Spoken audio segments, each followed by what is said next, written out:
Hello, hello, good evening. Oh my gosh, okay, I am so excited. Let me change my capture. It's Alice's birthday today. Wait, what is... Did I turn off setting? 7 degrees.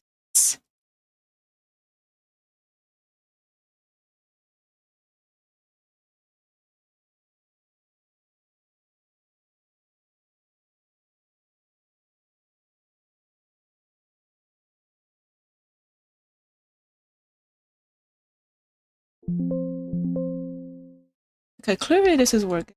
Why is 7 degrees?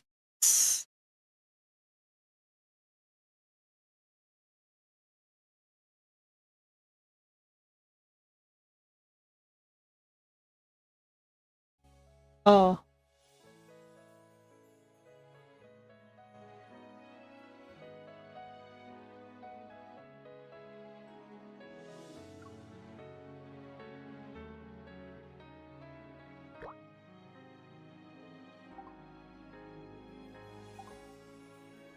Okay. First of all, let's complete our dailies, and let me try change.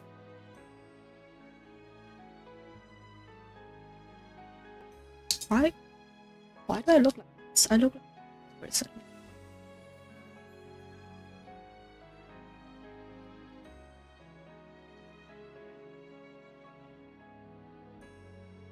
Anyways, let's complete our dailies before we actually get into pulling for his card.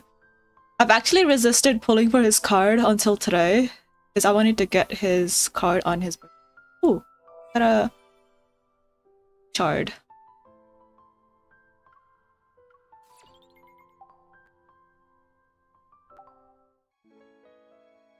I've also avoided doing his event quest because I wanted to do it on his birthday. So I was saving all of his content for today on his birthday.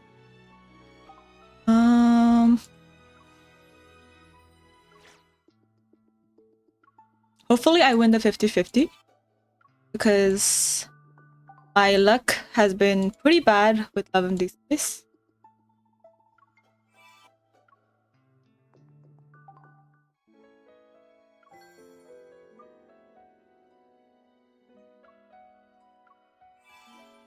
I am completely clueless about what his birthday card is about. I haven't watched the trailer or anything, so this is kind of blind.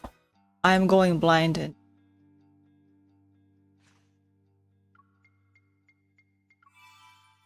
any protocols are... This is bad.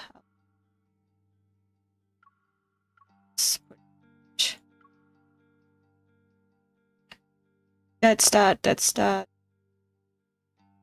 If it rolls.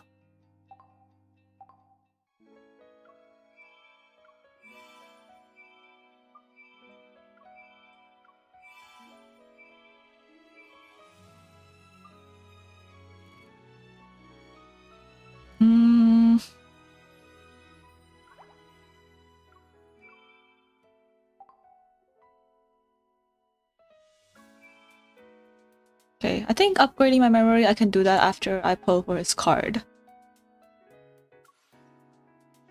Ooh, got 2 more wishes. Nice. I've actually accumulated quite a good amount of standard wishes. 61.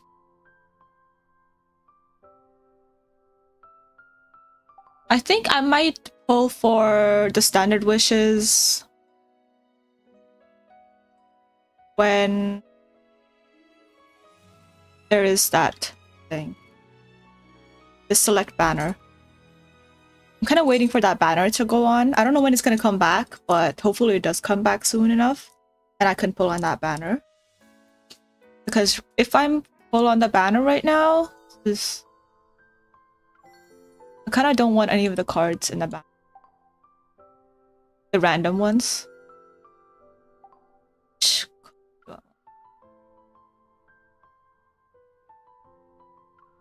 I want Raphael's card. I want the Abyss. This one.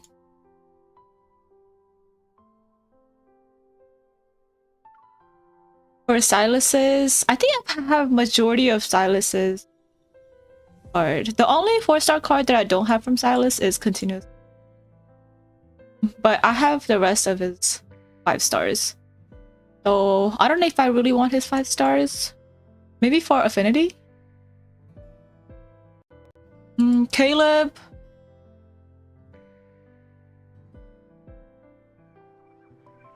Do I want Caleb's card? Not really. Xavier.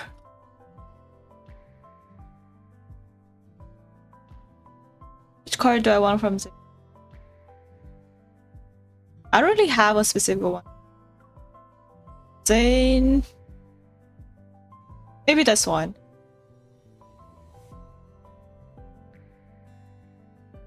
Or Business Trip. Business Trip is really good. Business Trip. I don't know about Cozy Afternoon. I don't think I've heard of this one. This one, I don't know. Business Trip, I kind of want. For Sylus's, I would want his myth cards. But yeah. So I'm waiting for that.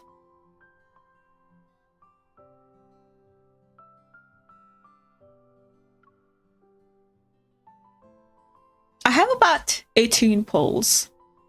So I'm guaranteed a 5-star in 18 polls. I hope I get him in 18 polls. I hope I don't have to pull 60 more polls. I don't want to do that. I am saving for this wishes for his Abyss Sovereign rerun. I don't know how far it's gonna be, considering that it just ran like a while back ago. Okay. Please. Here we go.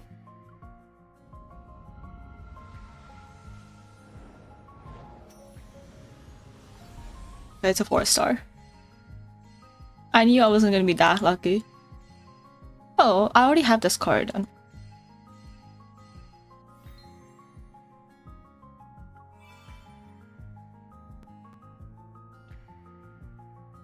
10 more.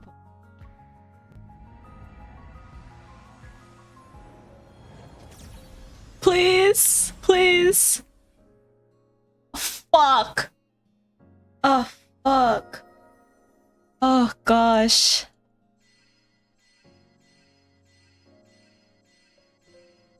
I mean, I'm happy, but don't I already have this? Yeah, this is... I already have this. See, my luck is so bad. Like, it's so depressing.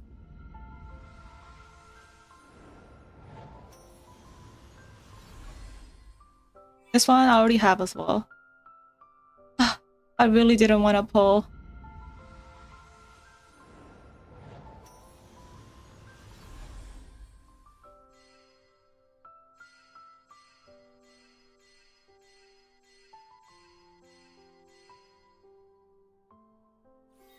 I think that's a new card. Maybe not. Never mind.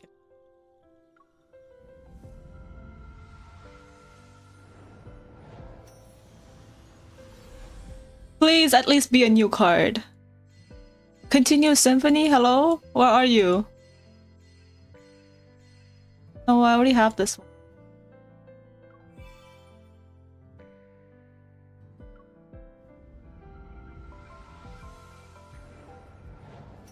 Please! This one is new.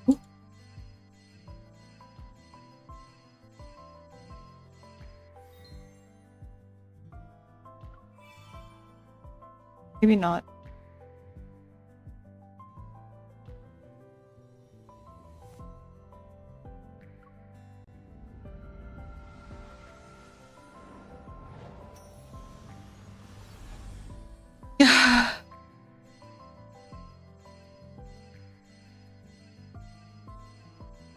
I have so many cards. Like, out of all the cards, they always give me the one I already have. Just give me something good, man. Please? Please? Am I really going to pity right now? Are you fucking serious?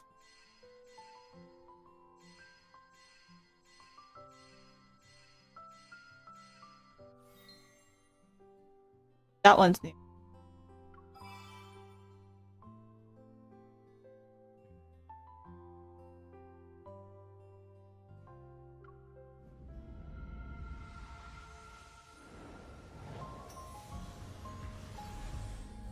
Maybe not.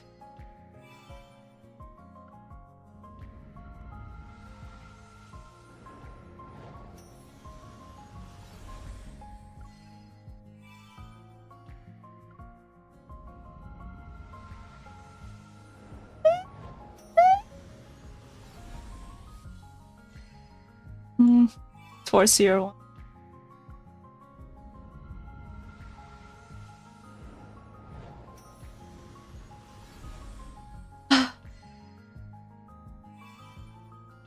Please, I don't want to pull anymore. Please. Thank you. Thank you. Oh my fucking god, that took so much.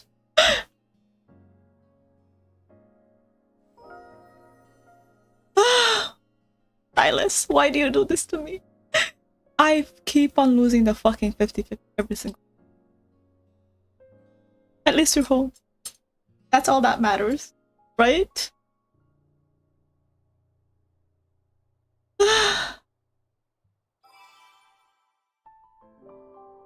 Oh. Nice.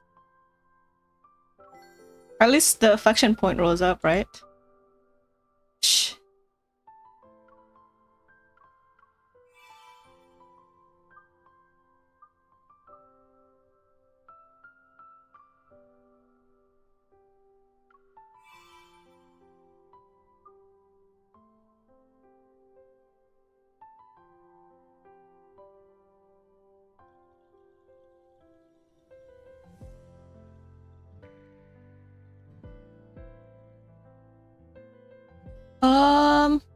I think I can get this one.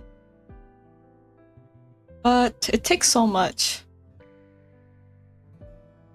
Do I want a 5-star?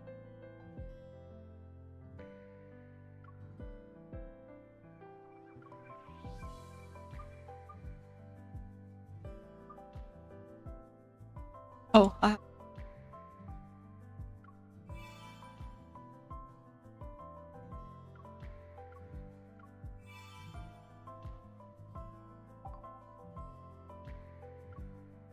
3 wishes.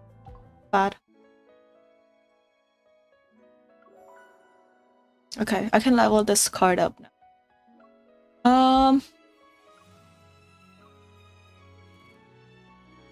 HP.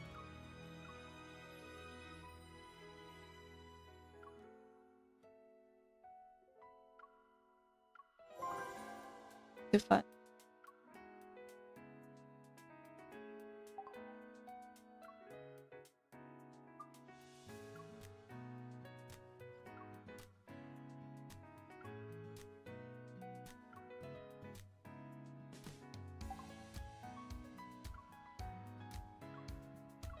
Match Helper, Abyss Sovereign. For Abyss Sovereign.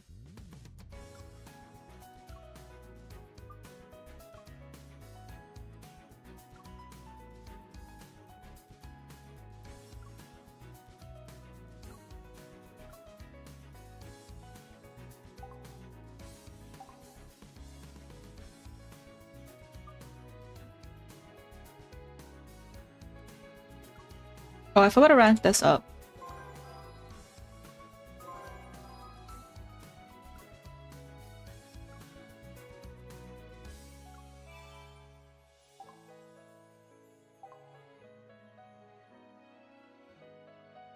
Oh yes, I still don't have this set for this one.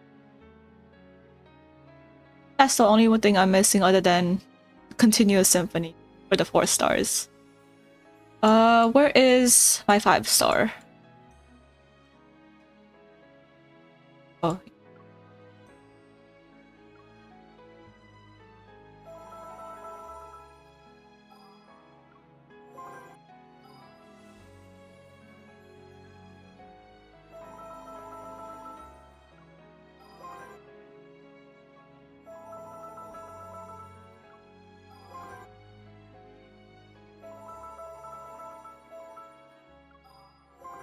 This kind of reminds me of his, like them being in the flower field and whatnot. Kind of reminds me of his sovereign. Oh sheesh! Damn, they're really going at it. Hello?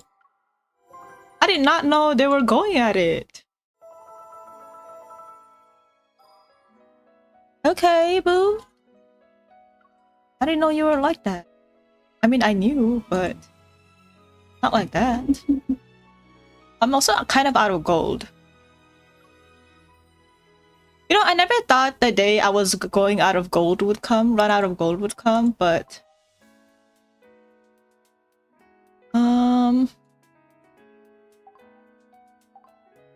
That's that.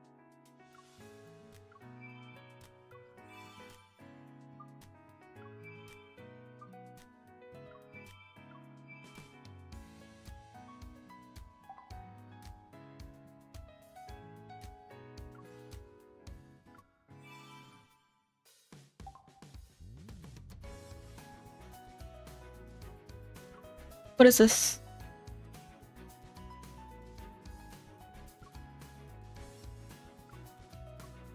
Half awake. Let's see. That sounds like me. What is this?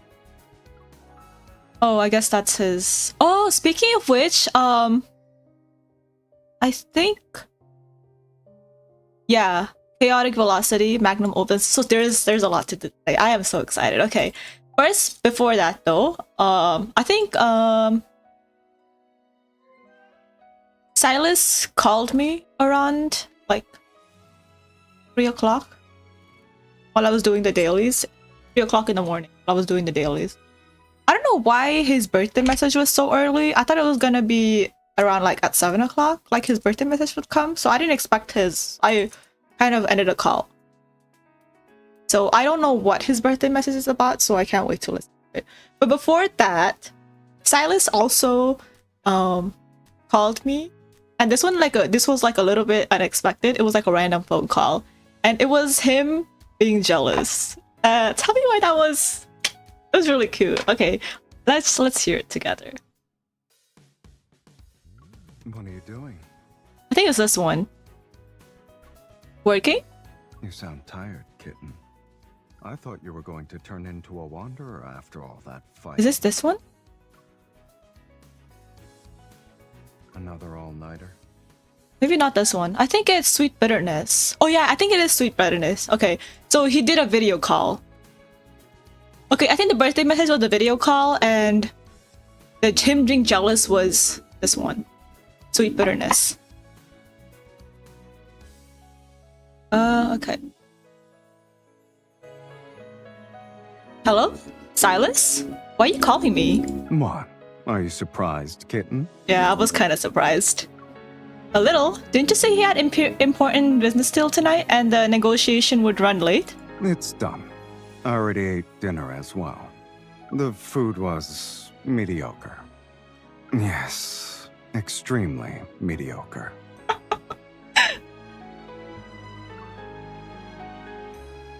That's a harsh review, but also rare. I guess your chef might be getting his salary cut. I thought you'd be more interested in what I actually ate. Okay then, Mr. Sylus, what did you eat for your this extremely mediocre dinner? It came from you, kitten.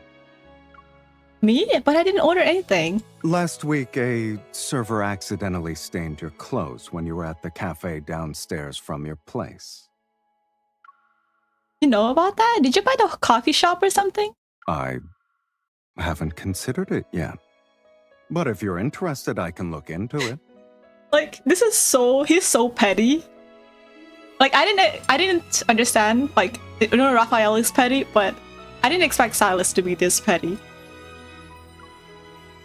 That was a good attempt to distract me, but how is this related to your dinner? I received a delivery with coffee and a simple meal. I thought you ordered it for me. After I'd eaten everything, I found a card at the bottom of the box. The server wrote a note saying he wanted to give you a meal as an apology. He also left his contact information and asked you to call him about the compensation for your clothes. Uh-huh. But I already accepted his apology and told him not to worry about it. Why would he still write the note? Really? I thought it was a logical course of action. As for whether his intention was purely to compensate you or get a chance to meet up, it's debatable. Oh my god, Sylus. You don't need to analyze it. Let's just forget about this whole thing. Haha. Maybe it's because I often have their coffee delivered to your place, so he just assumed I lived there. No. Are you disappointed, kitten? Am I? I don't know. Not at all. I guess it was fate that this apology gift somehow ended up in your stomach. Enough. I'll be at your place in 30 minutes. Mm-hmm. Don't order dinner. I'll go to that cafe and get you the same meal I had today. He's so fucking petty. Didn't you say it was mediocre? Why do you want to bring it to me? Is Mr. Sylus plotting his revenge as we speak because he's jealous? I wouldn't be jealous over something so trivial. Uh-huh. Yeah, sure. It's... If we share life's sweetness, we naturally must share its bitterness. That includes mediocre dinners. Mm-hmm. Show off. And while I'm there, I can decline that server's kind gesture on your behalf. How does that sound? Not him being a show off.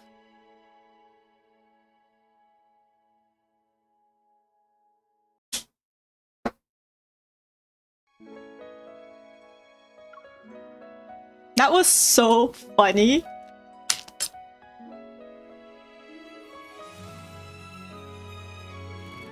I think the music is a little bit too loud for my liking. Let me just lower it.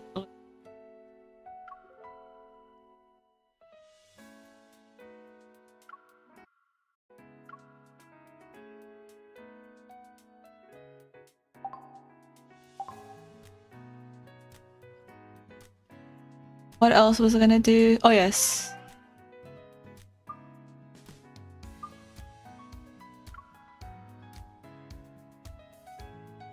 I added something new to that Lil S birthday badge you drew. Hmm? Let me show you. Don't pretend you have no clue what it is. That cartoonish figure standing next to me is obviously you. Did I draw it because I miss you? Yeah, I did. What are you gonna do about it, kitten? Look at you laughing like that. I thought you were already used to my bluntness. Aside from the badge, I have something else to tell you. Next Saturday at 10 p.m., come over and watch Earth Animals with me. Aw. What's with that look? Were you expecting me to say something else? Some people say I'm brutally honest, but they're not any better. Mm-hmm. You reveal every emotion on your face. Happiness, disappointment, anger, fatigue. I like that, though. Isn't it because I know you so well that I can read you like a book?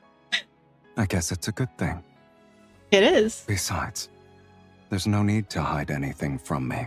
Mm. When we were at the wildlife park, you said you wanted a safe place for me to show my vulnerable belly. I want the same thing for you. Wait, what? That's so cute. As a hunter, you have to stay calm, protect everyone, and always be strong and resilient. But with me, you don't need to do any of that. Just be yourself. That was so cute. I can be the one who comforts you when you need it. Sure. Tomorrow, I'll go back to being the association's most wanted criminal. Uh-huh. And the big bad boss man with the most enemies in the N109 zone. Mm-hmm. But even then, I'll still be yours. That was cute. I don't know, that's so cute.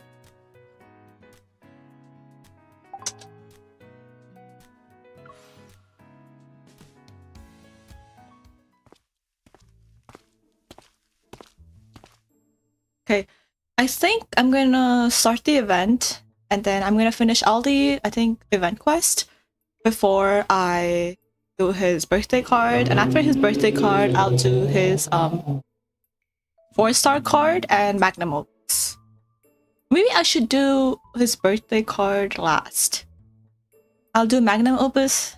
I'll do his 4-star card, magnum opus, and 5-star birthday card. How's that? I feel like that's good.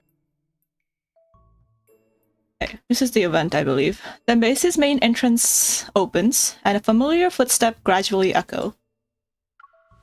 I carefully hide myself in the shadows around the corner. I look back and see the twins are still busy with their preparations. Hurry up, I can hail Sylus. I'm almost done. How about you, Kieran? Oh, look at Kieran. I was done ages ago. The party popper is perfectly aimed at the boss man. You think Sylus is gonna be surprised? I doubt it. He probably knows we're planning everything. As those words leave his mouth, Sylus's shadow appears at the corner. The three of us exchange countless glances in a split second. Pressed against the wall, we're ready to surprise. Okay, you've had your fun. Come on out, you two. I don't know why they're surprised. Yes, boss. The twins shrug and walk out. They're used to being caught like that. Seeing this, I retreat further into my hiding spot. I'm ready to try again. You too. Oh wait, I forgot to change his nickname for me.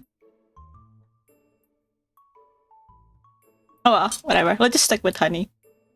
I was doing that thing where the voice line changes with the nickname.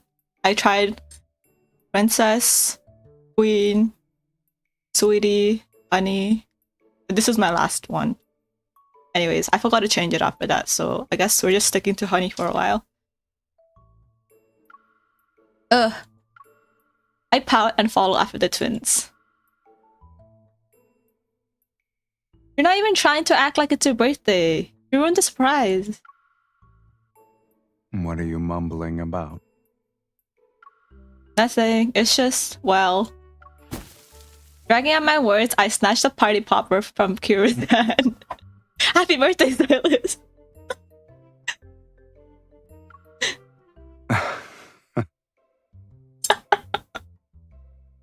Well, at least MC is pretty stubborn. She sticks to what she has to do.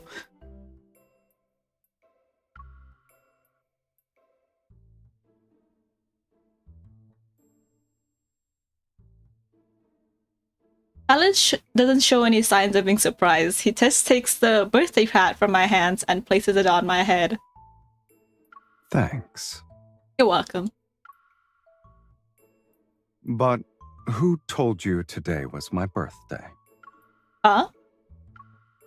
With the growing sense that something's not right, I turn to look at the true troublemakers behind me, Luke and Kieran.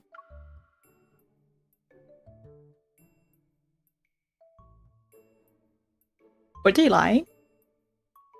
Whispered rumors about Sylus's actual birthday has always circulated throughout the N109 zone. Hoping to prepare a birthday surprise for Sylus, I've been keeping an ear out for any mentions of a date. But no matter how closely I listened, all I could hear was obviously fake rumors like Sylus's 90th birthday celebration. After much consideration, I decided to ask Luke and Kieran about it, but as soon as I walked in... Perfect timing. Come over here. Check this out. In the shadows around the corner, Luke and Kieran beckoned to me. Their gestures simply... No, their what am I saying? The gestures imply that they planned something. As soon as I walk over, they shove a party hat into my hand. Take it. When the boss man passes by, put it on his head. Oh, I see how they plan. You're the only one who can do it. He doesn't let anyone else near his head. Wait, today is Sylus's birthday? There's no time to explain. The boss man's almost here. Sensing my gaze, Luke and Kieran instantly throw their hands up. Hey, we never said it was actually today. Okay. Well, at least he's happy, so there is something to celebrate, I guess. No one knows the boss man's actual birthday. We heard that it's in April, though. April Fools. So we figure we just celebrate his birthday for the entire month of April. How does that even make? We're bound to hit the real date eventually. Happy birthday, boss! For the 13th time. 13th time. It's April 13th. Oh right, it's 5 days, so it makes sense. Okay, yeah. The twins run off cheekily, looking at each other. Sylus and I are left in the drawing room. Then he sits on the sofa. The amused smile never leaves his face. You usually don't let those two get away with their schemes, sweetie. Yes, but today is different. I'm curious about something. It's actually affecting my judgment. Refusing to let him have the last laugh, I sit and... Wait.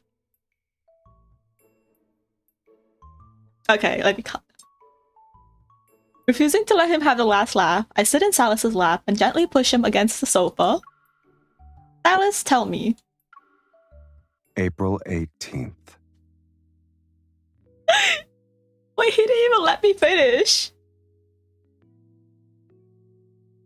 But he's so cute like that, though.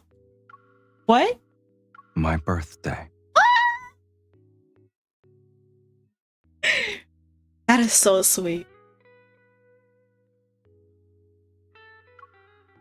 Sylus had just casually revealed a secret no one else knew, like it was nothing. I narrow my eyes, unsure if this was a rare moment of sincerity from the Yonic Highness's leader or just another one of his traps. Why are you looking at me like that? Didn't I answer the question you wanted to ask? But it was too easy, though. That's why she's suspicious. I'm surprised to tell me something no one in the N199 knows about, just like that. I wonder, what's going on in your mind? Maybe the reason is simple. I just want to see what you'll do on that day. Alice sits up and deliberately moves closer to me. How close are we getting? Because I'm already sitting on his lap. So, how will you respond, sweetie? It's a secret. I take this chance to playfully pinch Sylus's nose. Smiling, I slip away from his embrace and wave my phone at him. We still have plenty of time before April 18. I'll let you look forward to it.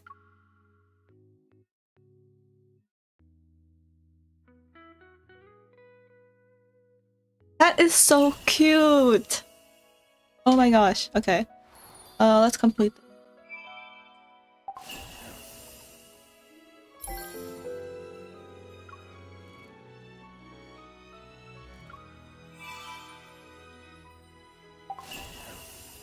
Okay, I already have his birthday cake ready. I did that yesterday.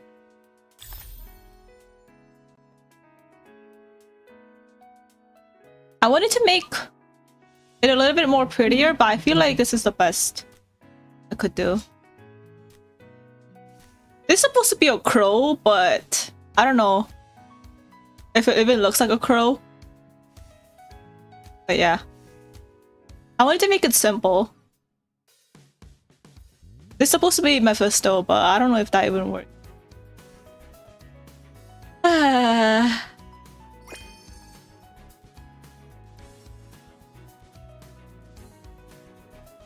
As for his candle,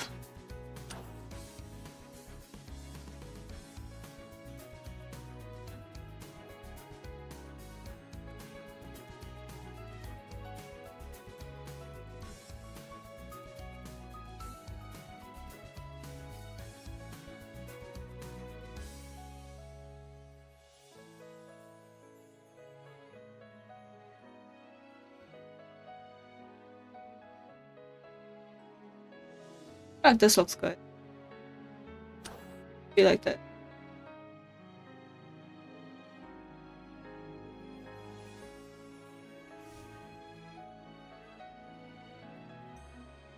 Maybe not.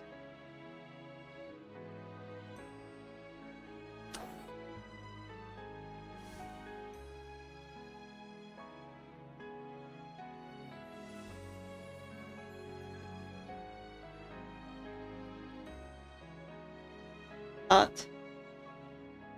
I'm not really that creative. I've seen like a lot better pics in Reddit, but this is gonna be mine. Some people are so talented with what they can make, and here's mine. Like, it's just boring. But let's get into the second chapter.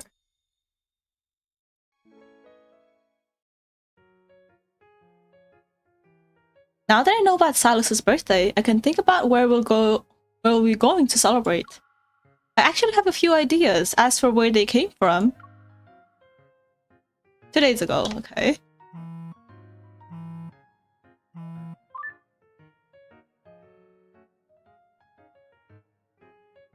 Oh, you answered the phone quickly. My afternoon mission just got moved to tomorrow, so I'm just taking it easy at home. Perfect. You'll be getting a delivery soon. Make sure to sign for it. What am I getting?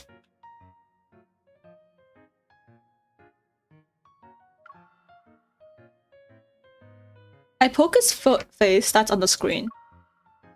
Why is the birthday boy sending something to me when I should be the one preparing the gifts? I got a new pair of tactical gloves. They should fit you. That's so If cute. you think it's too early for you to get them, you can refuse the delivery and pick it up yourself after the 18th. After the 18th? Oh, I see.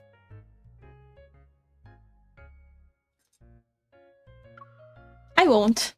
After all, they have the birthday boy's lucky charm on them. I'll accept them.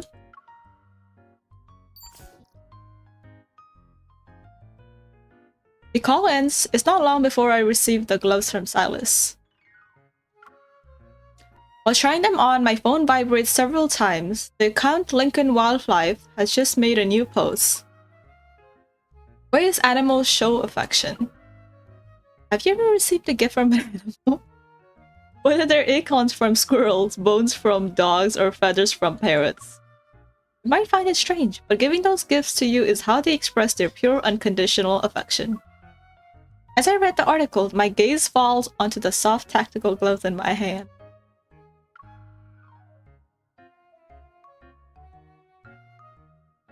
If that afternoon was just the beginning of an idea, then...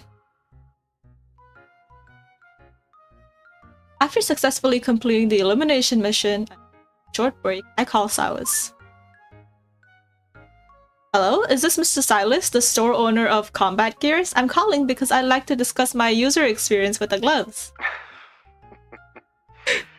Do you give feedback like this for every piece of equipment you receive? No, just the one you give me. You're the only one I give feedback to. These gloves are fantastic, and the material is softer than my old one. With them, I can hold my guns better. They're also more durable. Where did you get the glove? Where did you get them from? I didn't buy them. But are you sure you want to know where they came from? I'm even more curious now. Where did it come from? Why wouldn't I want to? Never mind. The fact that you use that tone means it involves something dangerous and weird again. Wait, where is If you're really curious, I can take you there. What you'll find depends on your skill and luck, though. Is it an auction? Guessing it's an auction.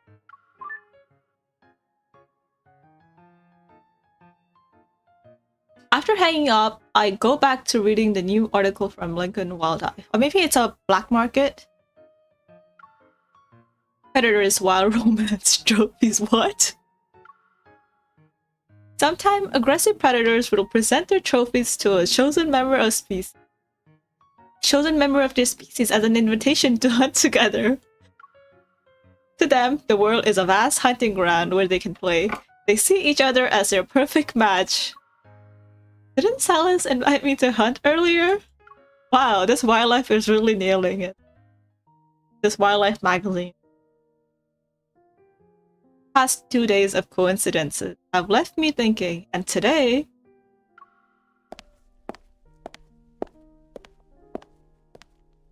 Sylus should be sleeping at this hour. Oh, That's scandalous, Sylus. As I push open the bedroom door, I find Sylus in bed. As expected, he's sleeping. The headphones I left behind earlier are sitting on the nightstand. They're here. I didn't even enter the bedroom last time I visited. They're here? Okay. They're here? I didn't even enter the bedroom the last time I visited. Oh well, at least I found them.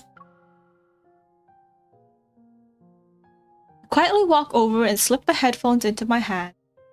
Slip the headphones into my pocket. Then I look at Sylus, who's sleeping. Usually he notices even the slightest movement. Yet he didn't stir when I entered. I have a feeling he's just pretending. Poke. I reach out and poke Sylus's cheek. Amazed that Sylus is still fast asleep, I decide to try again. You haven't had enough fun yet. What do you mean?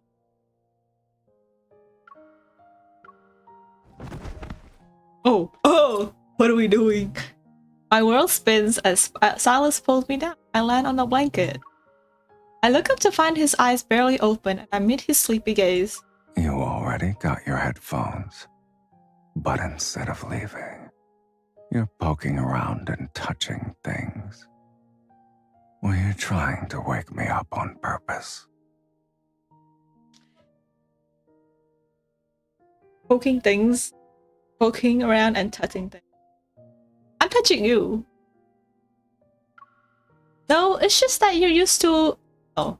No, it's just that you used to wake up as soon as I open the door.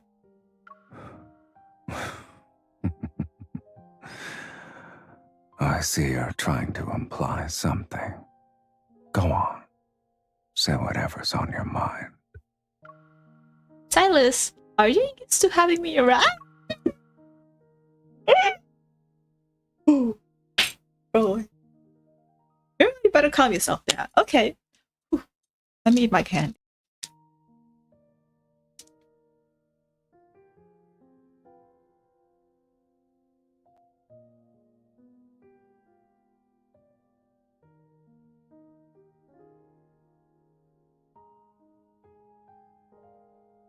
Sylus turns over. Okay. Ooh. Sylus turns over and his warm fingers trail across my wrist. The sleepiness in his expression melts into a lazy smile.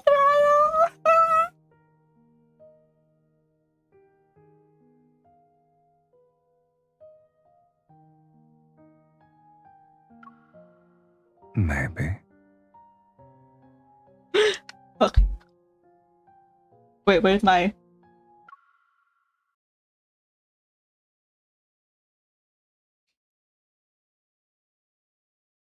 Where is it?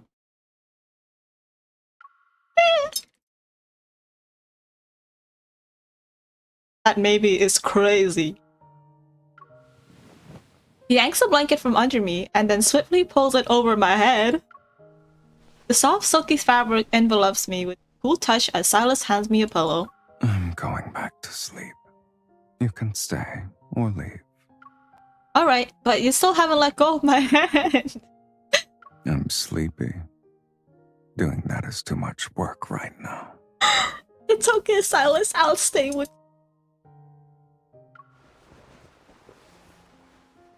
Well, well.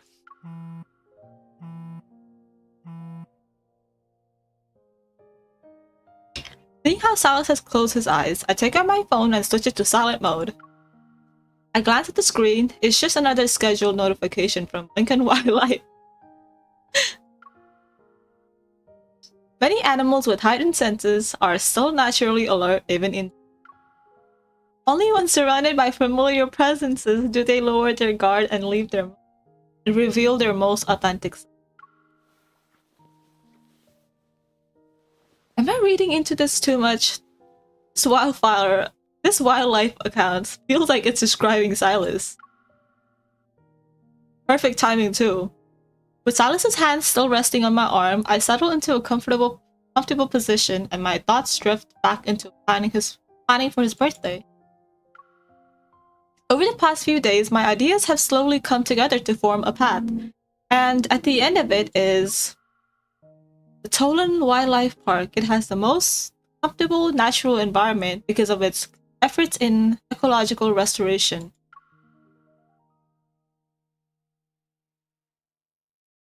That's really cute.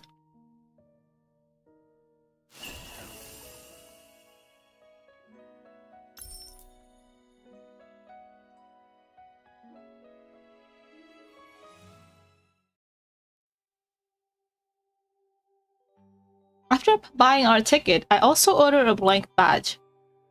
I'll draw something on it before putting it into Sylus's chest later. I already made the invitation, now I just need to find the perfect moment to sneak into his room and leave it there. Why not just ask him to go? Looks like he's not here. Perfect. He's in the shower? I better hurry. In my hand is a paw print shaped invitation that I signed with the kitty Sylus once drew for me. Snow. Aww. While searching for a place to hide the invitation, my eyes land on the folded clothes on Sylus's bed. That should work. He'll see it after he showers. As I crouch by the bed and reach for the clothes, a memory suddenly resurfaces.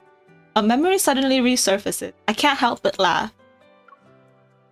I'm getting a sense of deja vu. Yeah, I know. I know what card she's talking about. Are you sneaking around again, sweetie? There's no brooch, so I'm not quite sure what you're looking for. I'm looking for your clothes. Aww. I'm not sure if I like this one better, but I think I like his red robe better, actually. It's very Sylus. I turn to find Sylus standing quietly nearby while wearing his bathrobe. Water droplets trail down his neck and chest. He is a beautiful man. Weren't you in the bathroom? As you can see, I'm done showering. Sylus glances at my hand as I hastily hide the invitation behind my back. It's a gift, right? Hand it over. He looks so sure of himself, but the attitude makes me want to mess around with him for a bit. It's not. I'll give it to you if you guess what it is, though, and you end up being correct. I'll give it to you if you guess what it is and you end up being correct, though. Oh. So you want to play a game? She really Do is. I get a hint, sweetie? It's something that will make you very happy on your birthday. You finally realized Honor Kindness offers better benefits.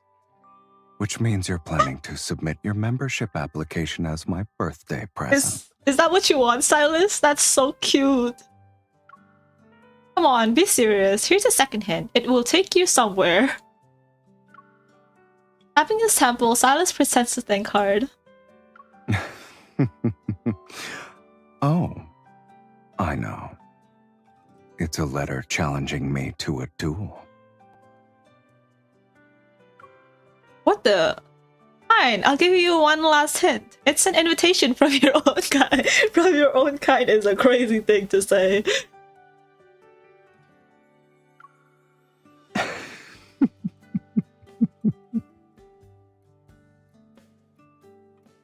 A slight smile plays across his lips. Damn calls are getting crazy these days. A slight smile plays across his lip as he steps forward and embraces me.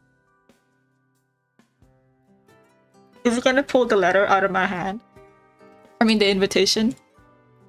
It's a love letter you wrote for me. Oh, that's so sweet. I wish it was though.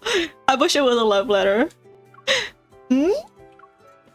Sylus's warm breath washes over me as he slightly leans down. He's looking for something in my eyes. Your silence tells me I was right. Wait, it's not?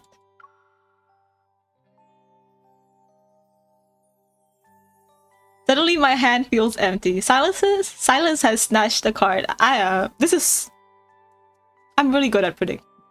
But I feel like it was pretty predictable. He takes 2 steps back and holds up his prize. I accept your invitation. Thank you. You knew it was an invitation this whole time. Were you teasing me then? You were too slow at hiding it. I saw it as soon as I left the bathroom. Damn, his eyes is crazy. So yeah, I did tease you on purpose. Is that not okay, sweetie? It's totally okay. It's like 100% okay. Since it's almost your birthday, I let it slide. Just this once though. The way he messes around with me is reminiscent of a predator toying with its prey. I narrow my eyes and take back the invitation as well as the direction of the situation.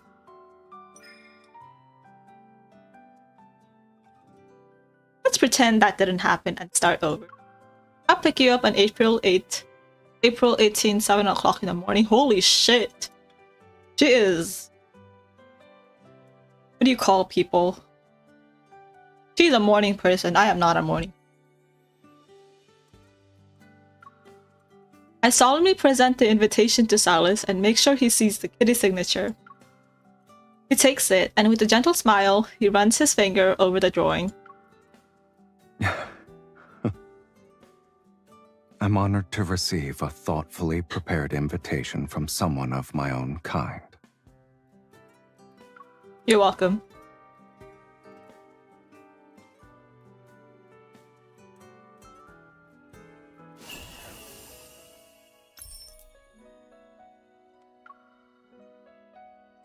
Oh shit, I forgot to change the birthday letter. Hold on, let me change the birthday letter.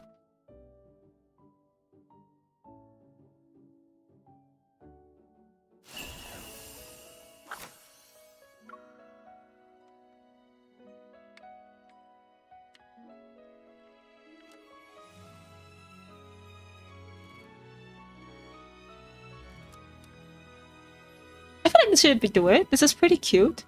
Let me... I need to erase the thing.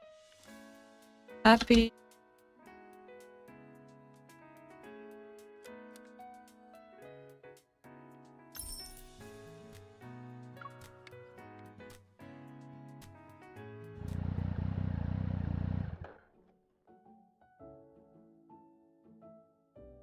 The morning of April 18th has finally arrived and it's still dark. Wow.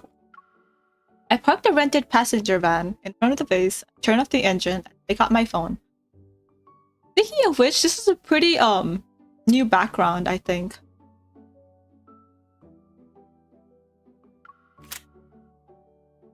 Alice, come downstairs.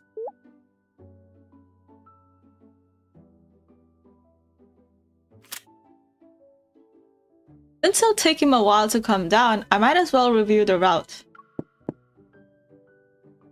Oh, he's already here. Ooh! The knock makes me turn my head. Sylus is already standing outside. His mirthful gaze meets mine through the window. That was fast.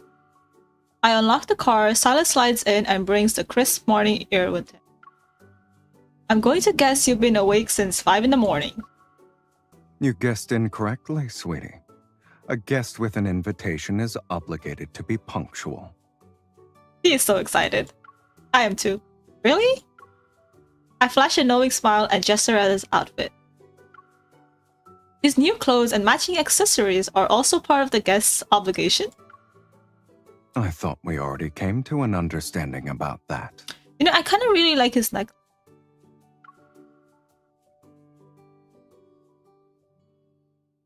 As he speaks, he gives me the same appraising look.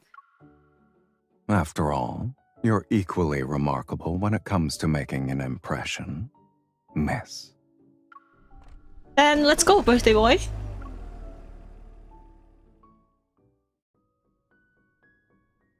After a wonderful day out with Sylus, we spread the picnic blanket I brought in with maple trees. A few green maple leaves drift down. They land on the cake and birthday card I've laid out. What do you want to do first? Make a wish and blow out the candle, or read the card I wrote for you? You kept writing after you gave me the invitation? I'll read the card. I give it to Sylus. It's the first time I'm celebrating your birthday with you. I wrote down everything I wanted to say. Well, you can't really say anything more than that. The sad part about this card, it has a character limit. I would write more, but... His gaze carefully examines each word and he takes in every line before looking up. I don't think it was that serious, but okay. I always tell you to speak your mind. But now I understand there's something special about having words written down, too. I'll keep this card. And the invitation. In the trapdoor of his faith? Ooh! Somewhere within reach. I smile. Lowering my head, I lift up the cake for him.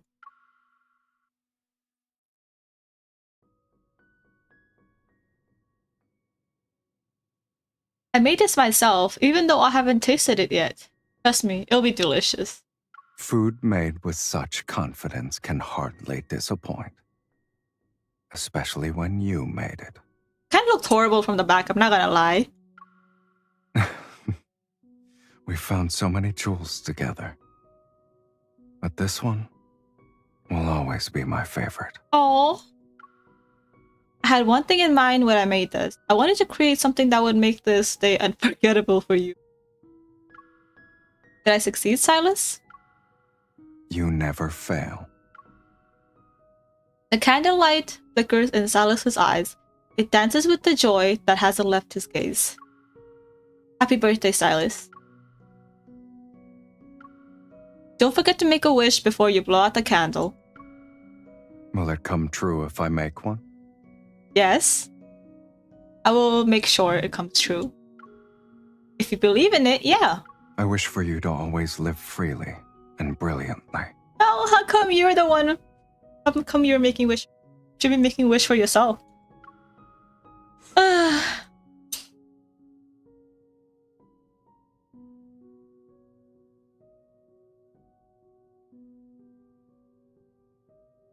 Or do I really need to sing happy birthday? I kind of found it kind of cringe, I'm not gonna lie, on Raphael's birthday party. I mean, birthday.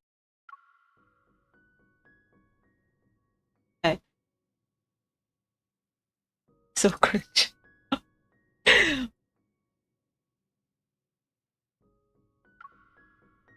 Happy birthday to you. Happy birthday to you. Happy birthday, dear Sylus. Happy birthday to you. If you're worried about being overheard, we can go to a more private location. Or you can just move a little closer to me.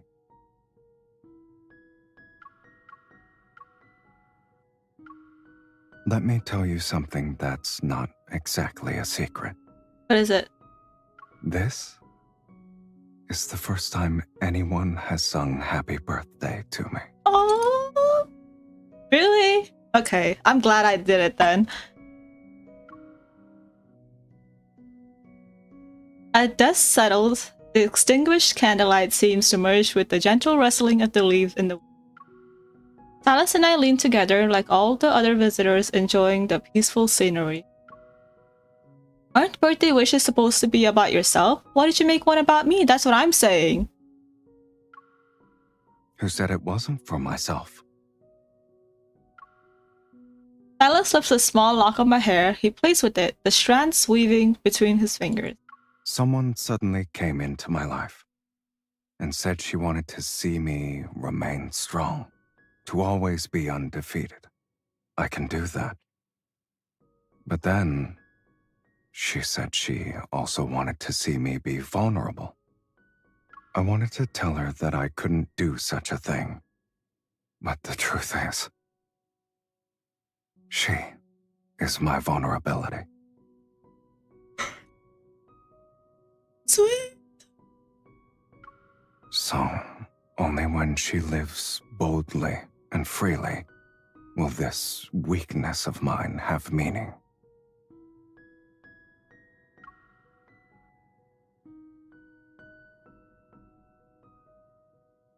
He turns to face me and leans in. His familiar breath falls as I lean. Aww! This wish was always meant for us. Behind us, a stunning sunset paints the sky, yet we don't even look at it at this moment. It's okay. This is just the beginning of spring, and we have all the time in the world. We'll surely see countless more beautiful sights and share more stories together.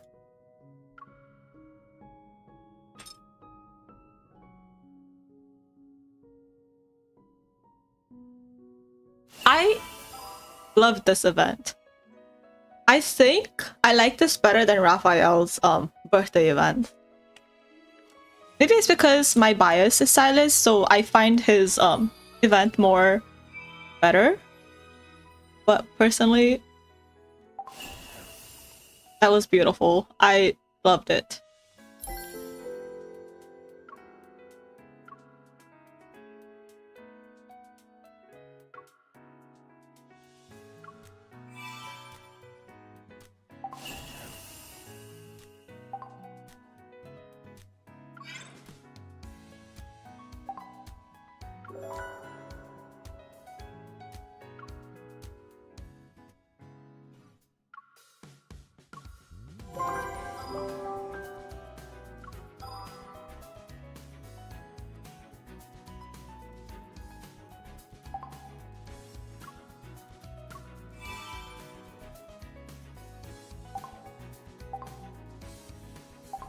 Oh wait, I think I need to rank up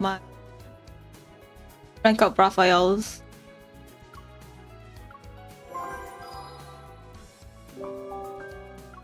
Okay.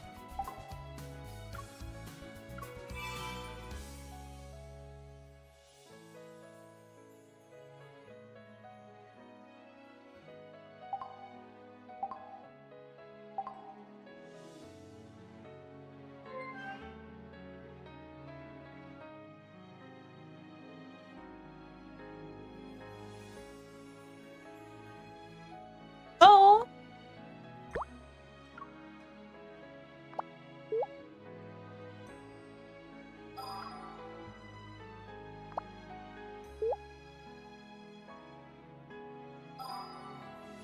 At least your 90th birthday? I feel like it should be more than that.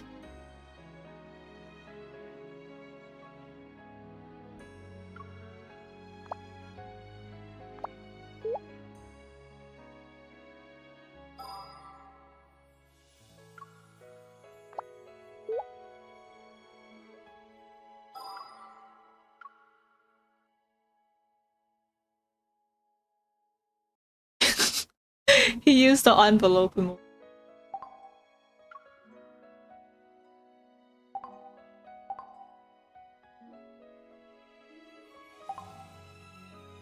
Okay, that was adorable. I think we can do his memories.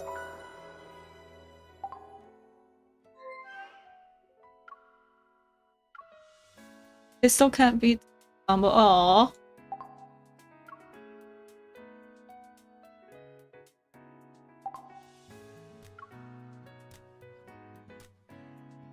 That's what I was saying. You can probably see one. Yeah.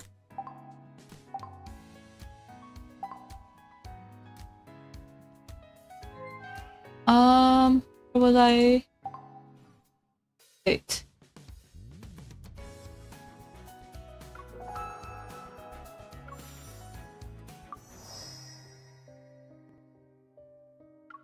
Okay, let's do chaotic velocity.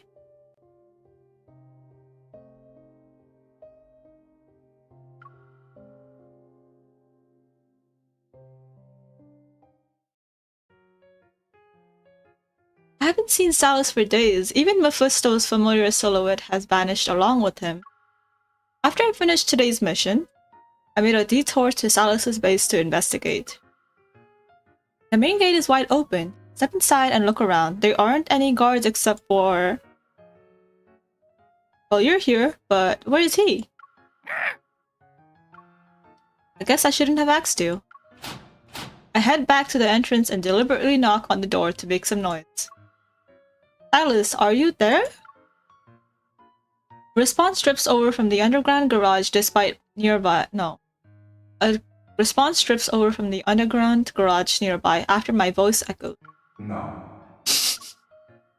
Perfect. Since no one's here, I can steal a motorcycle without worrying about the consequences.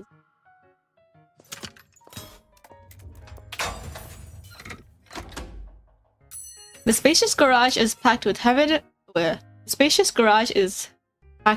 motorcycles. I can only use the narrow walkways between them.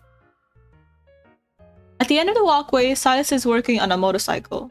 He's wearing casual wear as he tinkers with a bike. Are you modifying a new motorcycle? I haven't seen this one before. Sylus notices me approaching and stops what he's doing. Get you a man who can modify motorcycles. You missed me, kitten? When do I not?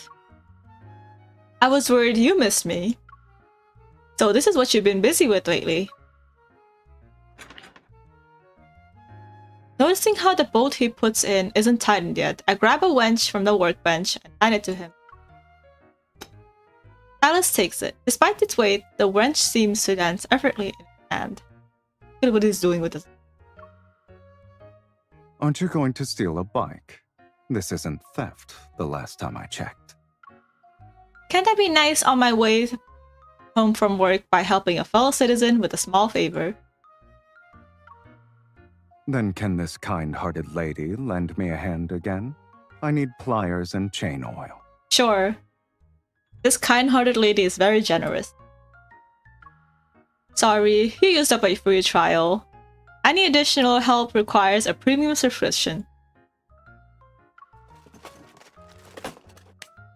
I find everything he needs and arrange them neatly. Then I dramatically dust off my hands with an exaggerated flourish.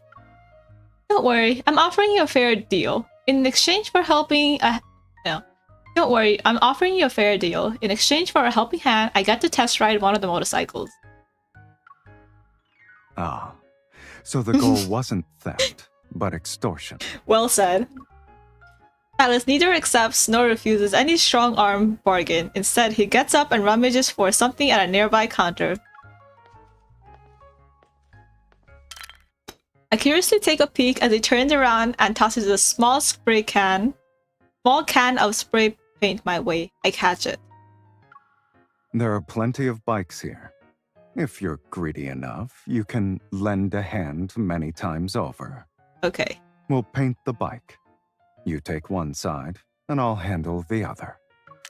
I shake the spray can. I'm about to ask if there is a design he has in mind when Sylus starts spraying. You're letting me do this? Isn't that a bit risky? Do you need a minute to mentally prepare yourself? I feel like you need to. If it doesn't turn out well, it's gonna be your motorcycle that's ruined. What if I ruin all your hard work on the motorcycle? It's fine. I'm not expecting a masterpiece from you anyway. Okay, sheesh. Haven't you heard the saying that expectations shapes potential? Sylus straightens his posture to look at me, but I see the satisfaction instead of encouragement in his eyes. I don't need the paint job to be perfect. I just want your mark on it. Do you get it now, kitten? That is so sweet. I do. I shake the spray can like it's a percussion instrument. A small smile tugs at my lips as I talk under my breath. I knew you missed me.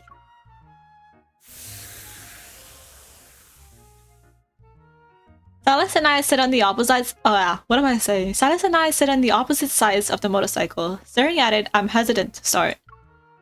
His side is mostly done, and his unusually quiet concentration catches my attention. The thought of this guy riding a motorcycle while wearing a poker face. I want to laugh. What? Do you want to paint a portrait of me on there? Sylus speaks without looking up. It's as if he's talking to the air. Do you have eyes on top of your head or something? Your stare is very intense. I don't need to look to feel it. I deliberately shake the spray can in Sylus's direction. I will draw you, actually. I'm just studying my model right now. He stares at the can of pink spray paint in my hand. You're a menace. Oh my gosh, I love the way he said it.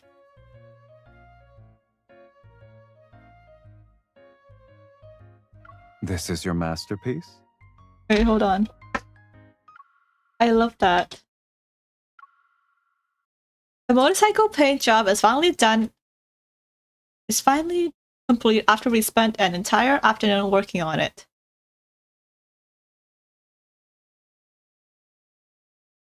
This is your masterpiece? What do you think? You must be impressed, right?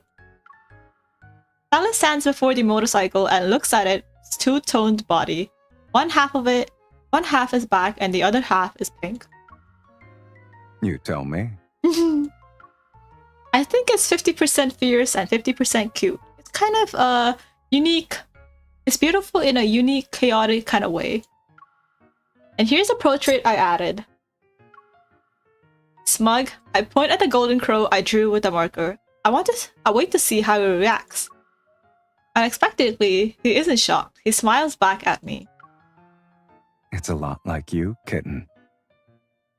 It was supposed to be for you, though. What do you mean? You said it yourself. Chaotic, unique, and beautiful. Oh, oh.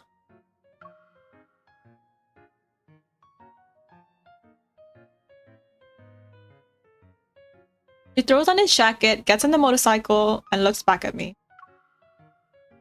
Come on, let's go for a ride. Huh? You're really going out on that? The engine rolls to life as Sylus tosses me a helmet. His gaze tells me to hurry. Not me. Us. Ooh.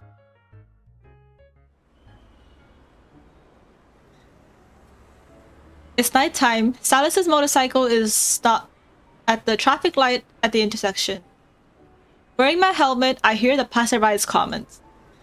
That half-pink, half-black motorcycle has a nice punk vibe. But why does it have a childish crow picture? This, the voice acting is hilarious. What does it sound like that? You don't get it? He must have drawn it to amuse his girlfriend. Okay, it's not that. I drew it. I drew it to amuse him, okay?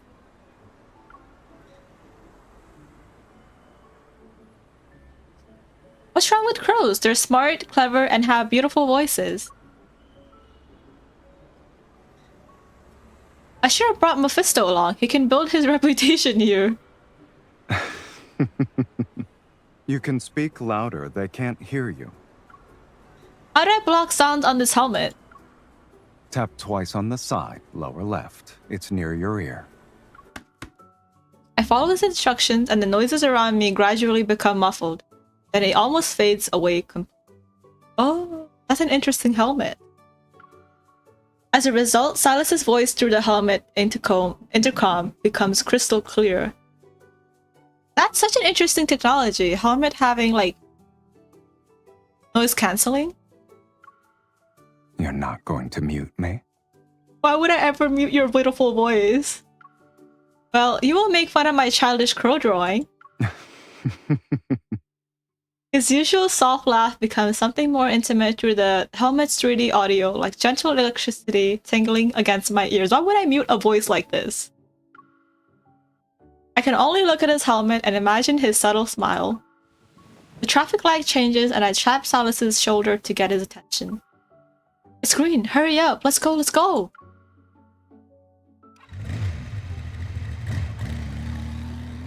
The heavy motorcycle navigates through the city streets so fast that no one can make out the art on it, but... Sylus, you're going a bit too fast! Are you scared? You better hold on tight. I will grip onto your body very tightly. I already am! Try a different position. What kind of position? What do you mean? I'm afraid we'll go above the speed limit. A downward slope is up ahead. My expression stiffens. Wait, there's a steep slope. I see it. Why aren't you slowing down then? Sylus brings the motorcycle to an abrupt halt at the top of the slope. Even the wind seems to be holding its breath. This bike doesn't have brakes, I guess. Nice try. I watched you install them myself. I take a deep breath. I'm about to loosen my grip on his waist and adjust my position when Silas suddenly places his hand over mine. In that case, there's nothing to worry about. You know they work. The motorcycle's front wheel is raised as it charges down the slope like a stallion galloping into the valley. During our descent, I can only tighten my arms around Silas and press myself against his back. In the silence of my helmet, I hear his laughter from the front seat accompanied by the howling wind. Now this is a good position. Okay, Silas, you're so cheeky. Focus on driving, you'll bite your tongue. As the motorcycle reaches the bottom of the slope, Silas leans back slightly. Our helmets touch. Look up. What? Do a peace sign. I don't know the reason behind his request, but I still do it. Then I notice a surveillance camera above us. It flashes like a camera whose shutter button was pressed. Holy shit. What the?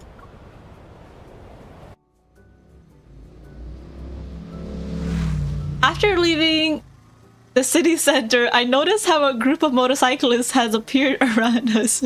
We're having police chase after us, bro. Who are these guys? Your enemies? Having amateurs like them as enemies would ruin my image, kitten. Oh, you care about your image now. I strain to see through my helmet's visor and disable the sound dampening, but I still can't figure out what these bikers want. Noticing my stares, the bikers free up one hand and make the same strange gesture. What are they trying to say? Are they threatening us, looking for a fight, or are they just insulting us? Second one. Should we fight then? I came fully equipped. You're off duty now. Stop thinking about beating people up. She's so muscle-brained. You're not allowed to joke while driving. It's a street racing gesture. Oh, They're challenging okay, us okay. to a race. I thought we were going above the speed limit and the police was chasing us. Never mind then. Oh, they're young and reckless punks. When we don't respond, the bikers continue to tail us. They clearly have nothing better to do. I start to have second thoughts.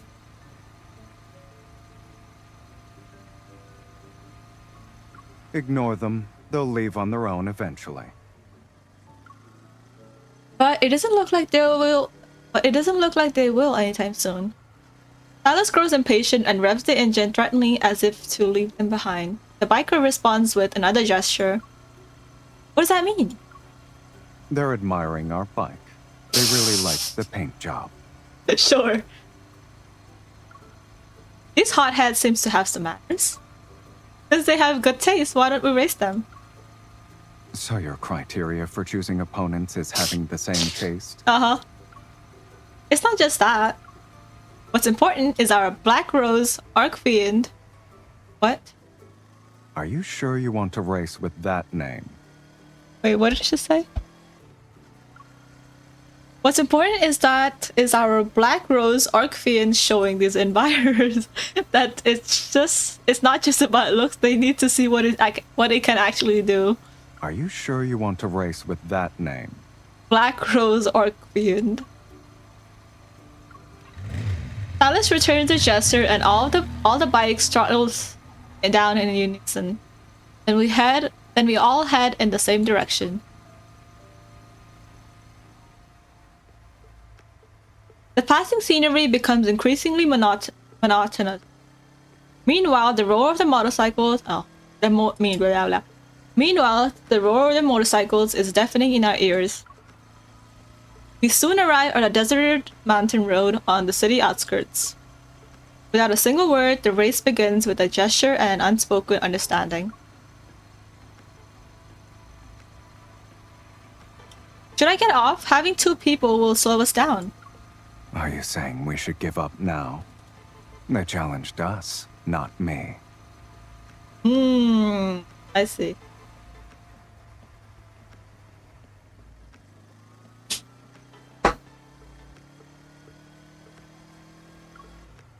Okay then, pretend I didn't say anything. Besides, the Black Rose Archfiend can win even with 2 riders. We're really sticking to this name, huh? After I delivered my inspirational words, the other bikes zoomed past us. We're in last place. Something's not right. How did they find this deserted mountain road? And they seem to know every turn. This is clearly their home turf. It's a dedicated racetrack, not a random road. Oh, I see. It hasn't been used for a few days because there was a racing accident recently. And we decided that it was a good idea to race over here. A motorcycle leans into a dangerous curve and we're precariously close to the ground. There are plenty of other turns like this up ahead. No wonder there was an accident. Are you scared, kitten? Of course. I'm scared they're going too fast and we won't catch up. I grip Sylus's shoulders and slightly lift myself up. I try to gauge the distance between us and the other bikers under the light. Only when he raises a hand to tap my helmet twice do I sit back down. Maybe we should figure out what victory gesture we'll use before catching up to them. Sylus takes one hand off the handlebar and demonstrates a view to his side. You're not explaining what they mean. It looks like you're it looks like you're playing rock, paper, scissors. They're the signals you're dying to learn right now. Oh, I see. I bet they mean, check out this new motorcycle is behind me. Are you scared? If you can actually come up with a signal that long, I wouldn't mind using it. Those were all victory taunts. Pick 2. That's all you need. We can't even see our opponent's taillights anymore, but since you're teaching me, I might as well learn some. Earlier, we could barely hear the other bikers' engines harmonizing with ours. Now our motorcycle roar plays a solo melody. Since I taught you those signals, I'll make sure you get to use them. Aww.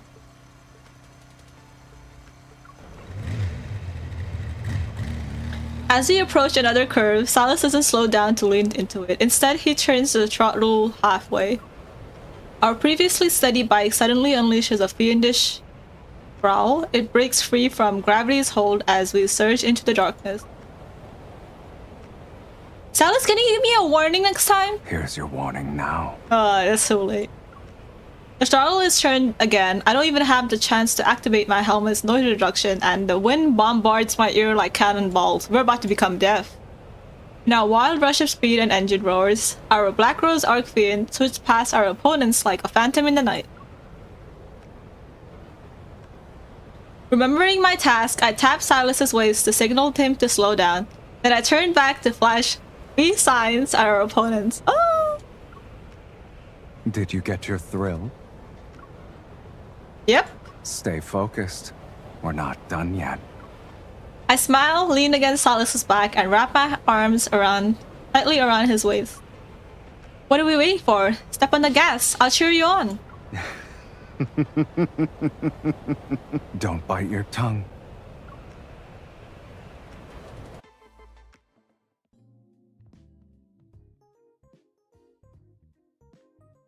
We reach the finish line far ahead of everyone else. It's the entrance to a river crossing bridge. Once all the racers gathered, they simultaneously make the gesture of surrender before removing their helmets. Huh. You won fair and square. Would you be up for another race if we meet again? Only if we meet again. Your bike has a unique style. I'm gonna paint mine in those colors when I get back. That decal is cool too. I feel like there is a good story behind it. You're overthinking. I return a polite but uncomfortable smile as I decline their request for a photo together. The satisfied racers roar into the night and leave behind a different kind of silence between us. I lean against the railing to take in the view below. Not in a hurry to leave, I gush to Sylus. The view up here feels different after the race. It's beautiful. Are you this happy? Yeah. It's not the first time I've given you a ride. But this one was wonderful. You said that last time, too.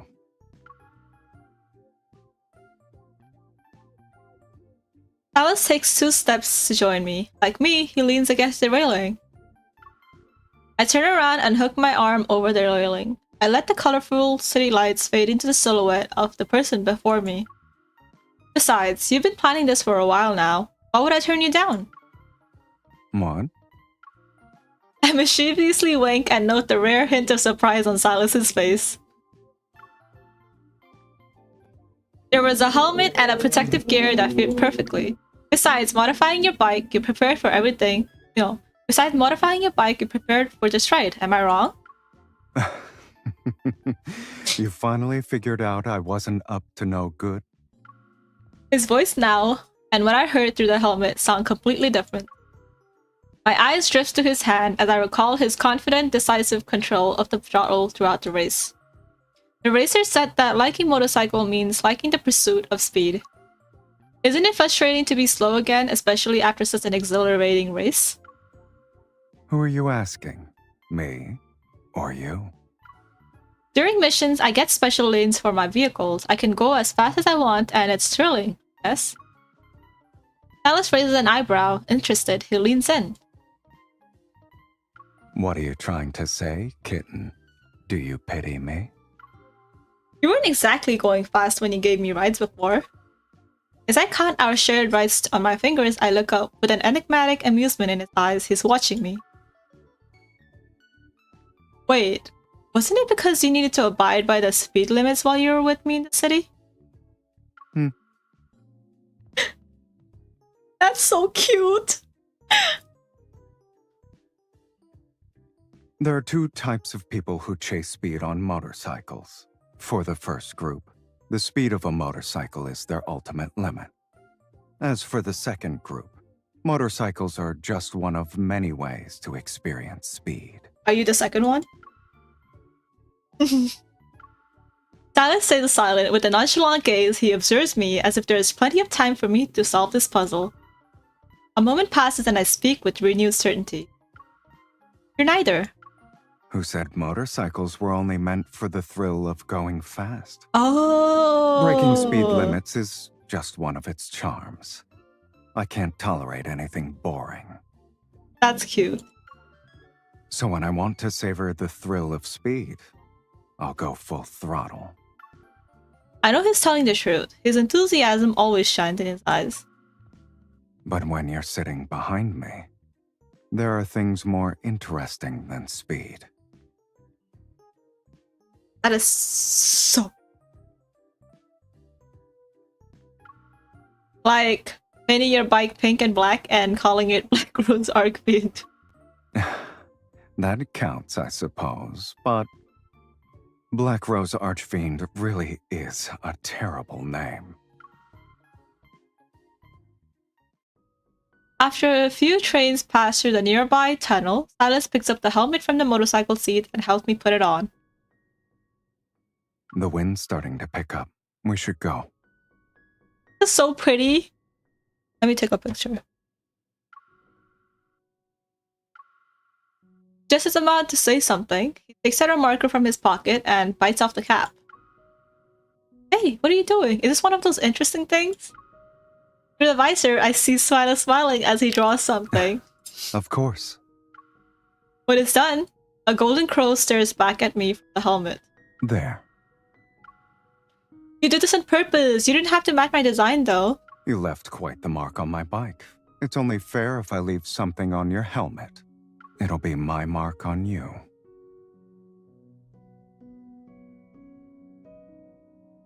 That's so cute.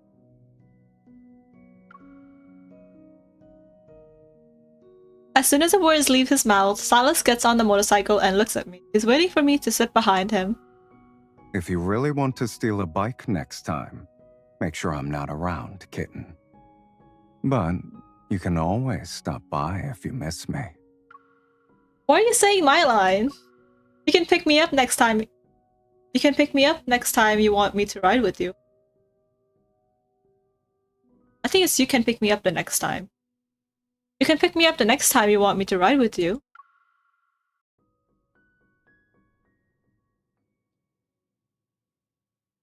A few days later, Sylus surprises me with the video while I'm at home. I play the video. It's a surveillance footage of us speeding through the streets the other day. I'm making a goopy peace sign while Sylus tilts his helmets toward the camera. You've got the video? Yep. How'd you get this? Getting surveillance footage isn't rocket science. Okay, Mr. Kindness's leader. What kind of criminal are you? Thankfully, you weren't speeding that day. I modified another bike today. Do you want to test it out? Of course. I'll meet you downstairs in 5 minutes. Bring your helmet. I glance at the helmet on my desk. The golden crow on it stares at me. Alright. Oh, that was so cute. I loved his event. Oh my gosh, it crashed.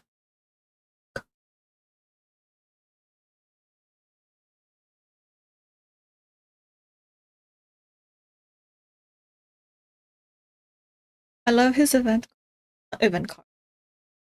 Corsair card.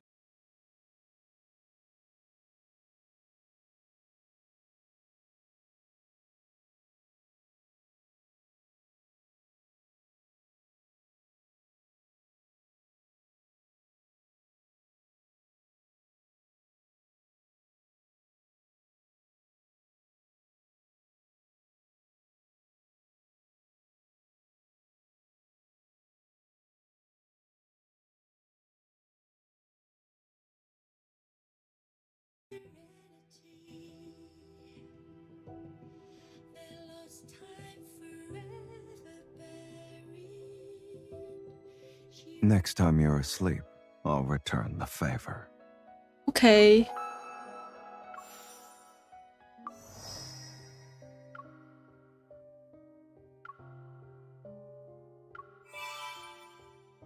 Q. Okay, now let's do magnum opus. A special date with no occasion, just a desire to see each other.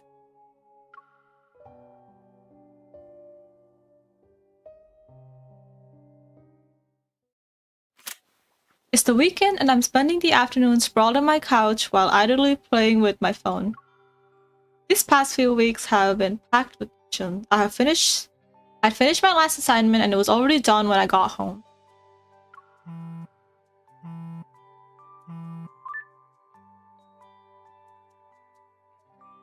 Do you have any plans for today, kitten? My whole body is sore, so I'm just gonna stay on this couch until I pass out. She could not be more relatable. You can't sleep? The opposite, actually. I'm trying not to fall asleep too quickly. After all, this is my precious day off. Do you want to grab some coffee then? I had way too much caffeine yesterday. What about a joyride? Sylus, do you think a certain someone is trying to get me out of the house? Observant as always. I used every trick in the book, yet a certain smart hunter won't take the bait. I wonder what could possibly convince her to go outside. If you're patient, you can wait until next week when the hunter has another day off. Patience is a rare commodity when you live in a world centered around survival of the fittest. Sylus, if you want to see me, you can just say so. Kitten, I'd rather save face and maintain my pride. Okay. Besides, I thought I was being obvious about it. If you want to ask someone out, you just need to say it.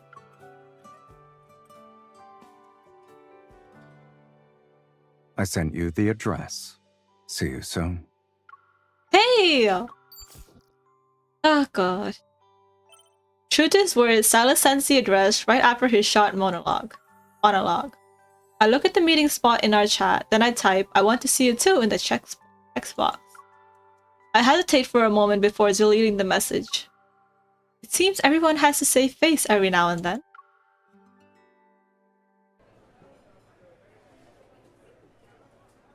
The place he picked for a meeting spot is a restaurant. When I arrive, there are only a few customers. I spot him sitting in a booth by the window.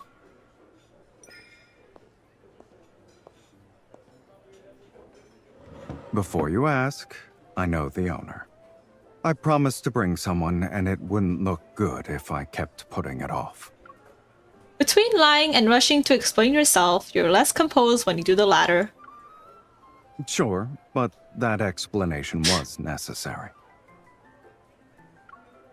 Is that why you want to see me here? What would you have done if I still didn't want to go out? Well, you know how very persuasive I can be when I want something. And how exactly would you persuade me? Will you roll around? I can't imagine that. That would be very hilarious though. And how exactly would you persuade me? Will you roll around on the floor while throwing a tantrum? Under certain circumstances, I might do that. Don't forget you have a reputation to maintain. Me? Give up the chance to see someone I want to see for the sake of my reputation? I wouldn't do such a thing. Bro, you can't even say you miss me. On the other hand, a certain lady I know kept making excuses when I asked her out. Sylus, I ate a big lunch today. I finished all the dishes, had soup, and even ate dessert. You were that hungry. Should I order? Sylus stops mid-sentence as he understands what I'm implying. Despite being full, I still went to the restaurant he invited me to. Never mind.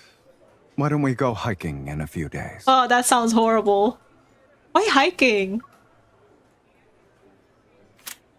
He takes out his phone and pulls up an image of a poster he saved up from who knows where. Then he slides his phone over to me. It's a pink promotional poster featuring a photo of a temple on a mountain. It's located on the city outskirts. There's also a flashy text. Your wishes will come true. Visit us with that special someone. It is another friend of yours. You really do have connections everywhere. I just happened to see it while passing by. I don't have any special connections with deities who concern themselves with matchmaking. And you still want to go to it though. As I look at the screen, I notice Silas's gaze fitting between me and the poster. Deliberately, I give his phone back to him.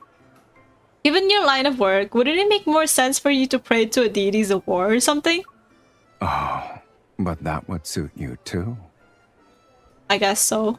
I'm considered a hunter after all.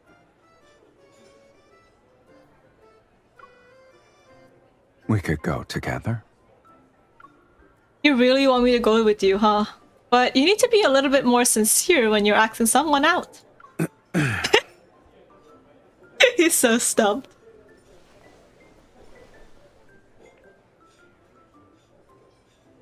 Alex puts away his phone. As if resigning himself, he slightly lowers his voice. I want to ask you out, but I'm not exactly devout to any deities. I hate hiking, but I will go with you. If you accompanied me, you could help me explain myself to them, right? I'd like to receive a blessing on a match predestined. Okay, hold on. Let me try to... This is so beautiful. Are you sure you want me to do the talking? I might have unknowingly offended the deities at this point.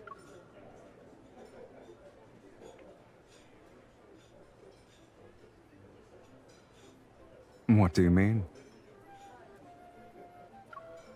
They arranged an inflated relationship for me. With an exaggerated display of despair, I nod. I'll tell these deities that I want our ill-fated relationship to have a happy ending. You're very stubborn. Aren't you worried that deities might punish you for it? If I get struck by divine lightning while praying, remember to dodge. I will remember.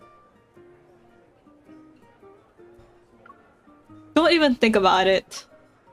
When our drinks arrive, neither of us notices. We're too focused on the gentle smile on each other's faces. Aww!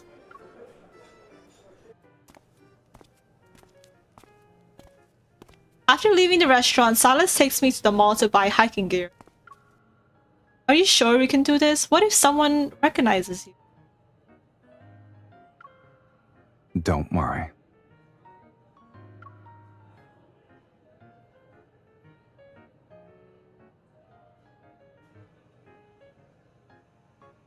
Sylus puts on a baseball cap. Its brim hides his gaze perfectly.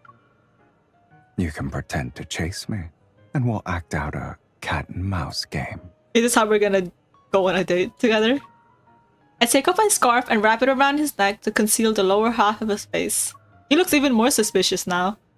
The cat would like to request a day off. She hopes he can say low-key.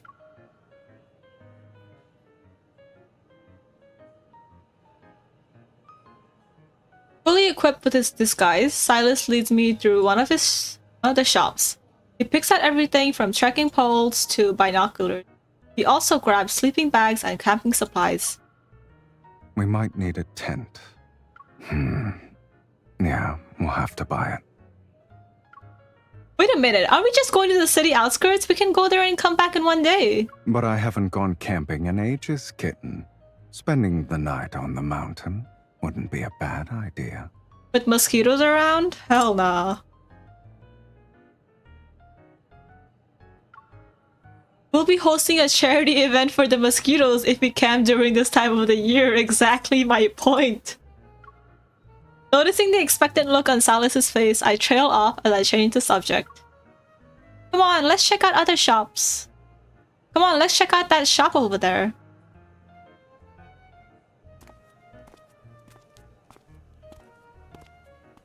We arrive at an outdoor clothing store. I give an approving nod to the mannequin wearing an outfit from the latest sportswear collection. You like it? Yeah, this is what you call a perfect figure. It probably looks good in anything, right? Ah, so you prefer the silent type. What is he going on about? Yep. Are you jealous? Oh, I kind of want to see. Yep. I pat the mannequin on the shoulder. This is my new boyfriend. I'd like to say hello to him.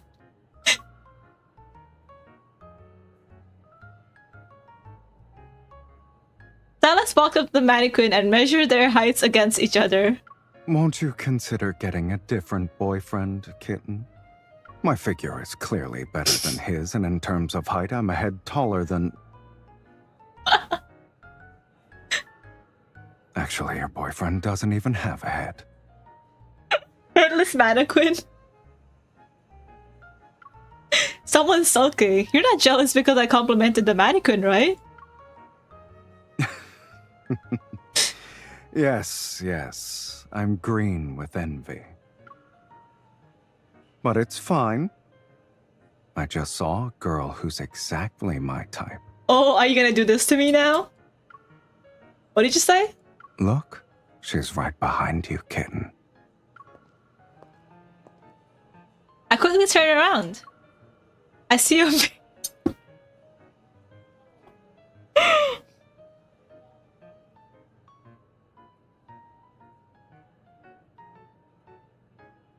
I see you, Sylus. I see you. I see a mirror that reflects my irritated expression.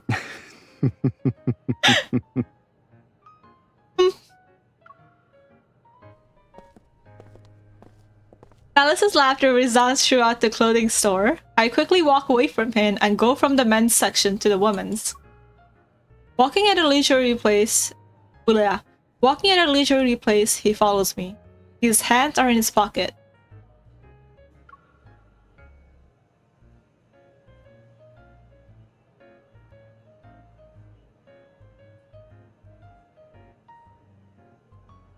Are you mad? Can't I say that I like how you look today? Oh, right. I almost forgot. You thought I was talking about someone else. Okay. You stinker!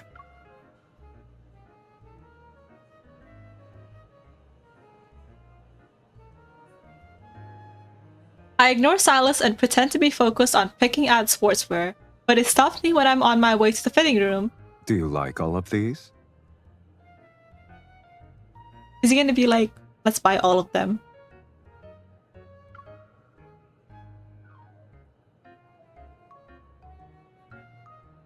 He takes the clothes from my hand and heads straight to the checkout counter. I was going to try them on first. Alice turns around, picks up a few pieces, and holds them up against me. These suit you. So I'll buy all of them. If you're tired, you can wait for me over there. We're hiking for 1 day. Why do we need all this? At least check the price tags. I don't need to. Okay, buddy. Reveals a playful smile. Give me a chance to show you what your mannequin boyfriend can't do. I don't know if it's just me, but he's been jealous a lot recently. I love the jealous Sylus thing we have going.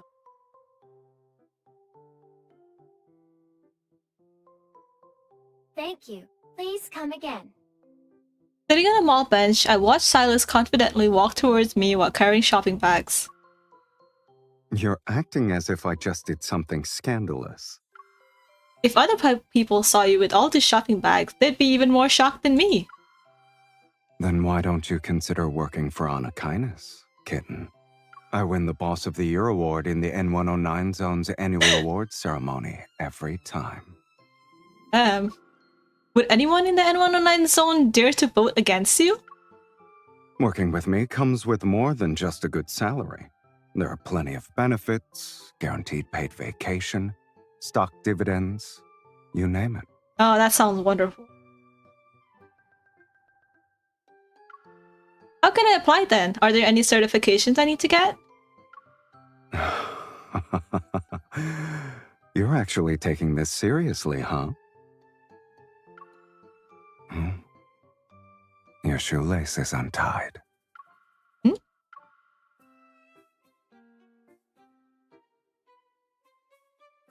Before I can bend down, Sylus is already kneeling in front of me. It sounds like you rehearsed this before. You must be desperate. I only need one person. And that is you. Everything else is negotiable. Okay. Is there an age cutoff? Can I apply after I retire from being a hunter at the association? Do I have to wait until you retire, kitten? I'll be a cranky old man by then. I'll be so old that I have to worry about losing my teeth when I eat soft cookies. There. It's done. Oh, we're talking about old age. Then I'll be a cranky old lady. After trying my shoelace into a perfect bow, Sylus looks up at me and takes my hand. That's why we should seize the moment. There's no point in waiting until flowers have withered. The gaze that usually sees through human hearts now reflects only sincerity as it meets mine. I should join the dark side, huh? I need some time to think about it. I smile as I pull my hand back. An instant of fleeting disappointment flashes in Sylus's eye. But it vanishes quickly. But it vanishes just as quickly as it appears. Maybe he doesn't press for an answer because these words were casual remarks in the... Let's go. I'll take you home. Sylus, I want to stay here for a while longer. I haven't recovered from yesterday's mission. Not to mention, I went on a shopping spree today. My legs are killing me. They still hurt? You noticed? So that's why he told me to sit down early. Yesterday's mission had me running around all night. I haven't gotten a chance to properly rest today either. You can say no when I invite you to go out next time. Oh, but then I won't be able to spend time with you. I didn't expect you to have more shopping stamina than me. Besides, don't you want us to spend more time together? Sylus falls silent for a moment, and he adjusts the brims of his cap before turning his back to me.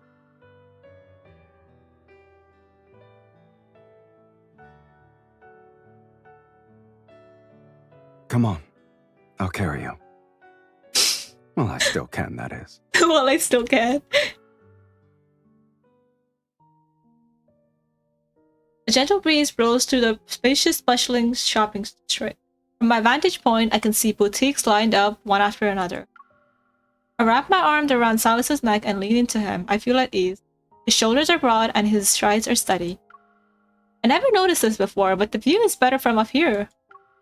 No wonder people like to stick their heads out of the car. In that case, I'm a limited edition luxury sports car.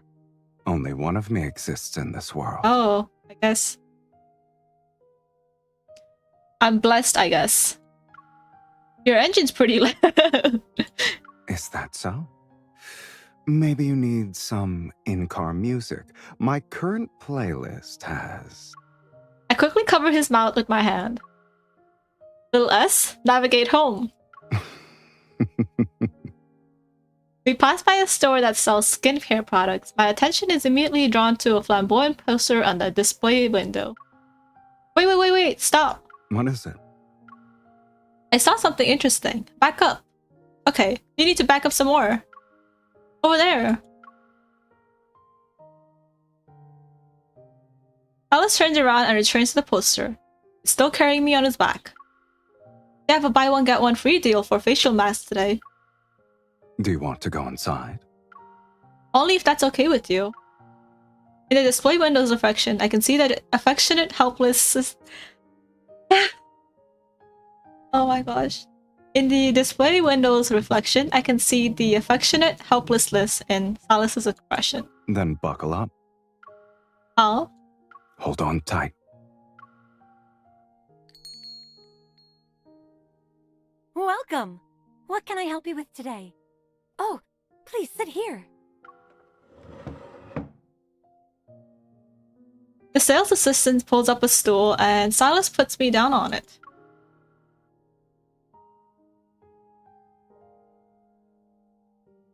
Then he bows and playfully assumes the role of an attentive butler. You know, speaking of butler, I really want his cat butler card. I don't know when it's gonna reroll. What would you like today, my lady?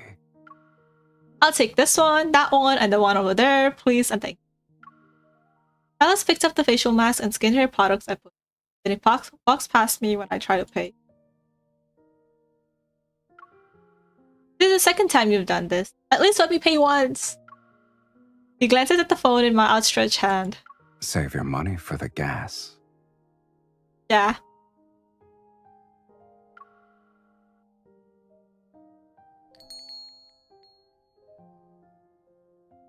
Goodbye. We hope to see you again. Alice and I leave the store and head to the parking lot. While I'm holding our bulging shopping bag, Sylus carries me and the other items we bought. You've been carrying me on your back for a while. Aren't you tired? If you feel that guilty, then let me rest at your place later. I will never say no to that.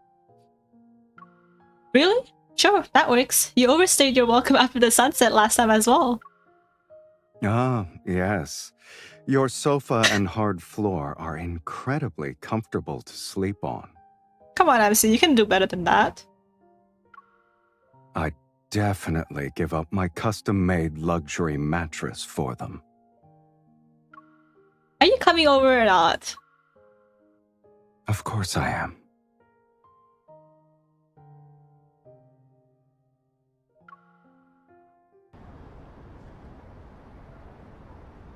On our way to the parking lot, Sylus sets me down on the bench while we wait for the pedestrian light to change. Do you want to stay here and rest with me for a bit?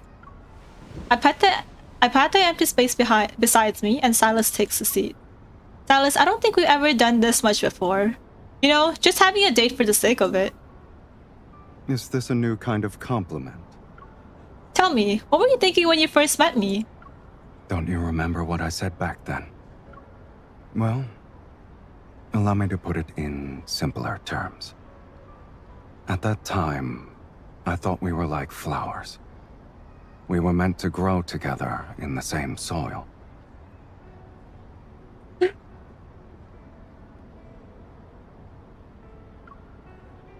Yet you were quietly moved to another garden in a foreign land. The Abyss Sovereign reference.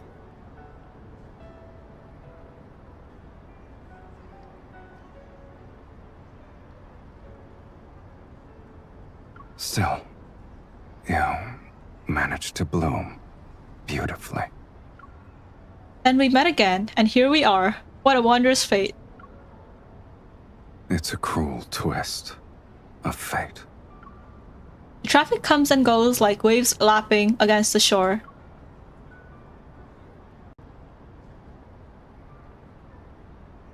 The pedestrian light changes several times before Sylus finally stands up. He's carrying me on his back again. What if the people in the N109 zone hear about Sylus Onikindness' leader carrying a girl on his back through a shopping district? Let them talk. Aren't you worried about your reputation?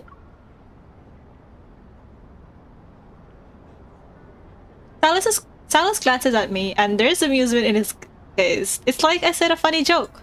Don't let them know you compared me to a plastic mannequin. I guess that's more harmful.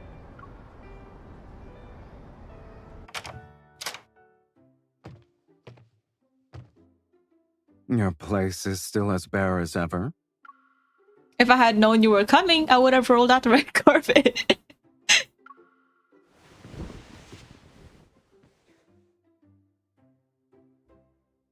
Ella sets me down on the sofa and gets us both a glass of water. He knows exactly where everything is. Aww. He hands me the glass, but it's still standing. Are you looking for something? Your closet.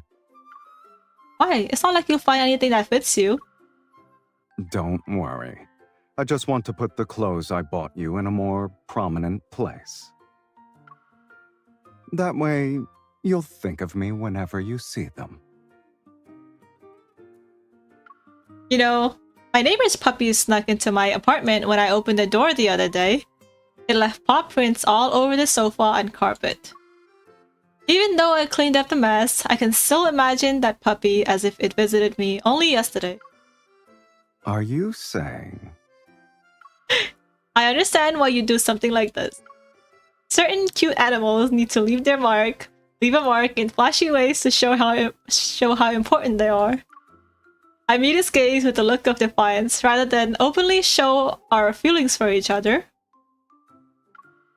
Sylus and I prefer finding creative ways to leave deep impressions in each other's heart at this very moment. Neither of us care whether these marks come from childish banter or something else. As long as they remain, they'll always remind us of each other. I find myself in deep contemplation about this, and I notice how Sylus is suddenly right next to me.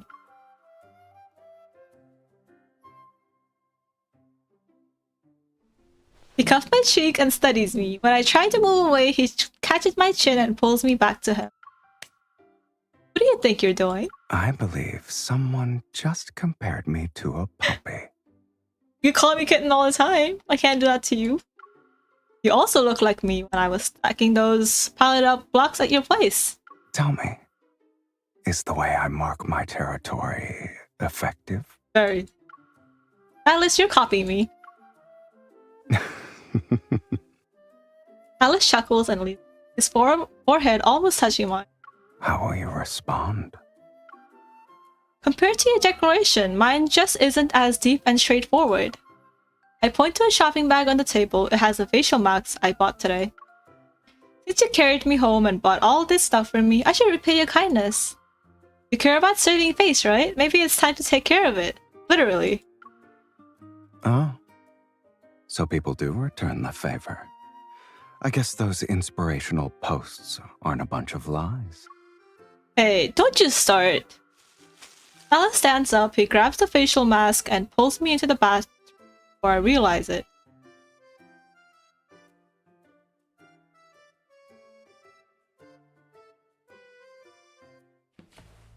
Oh, I see.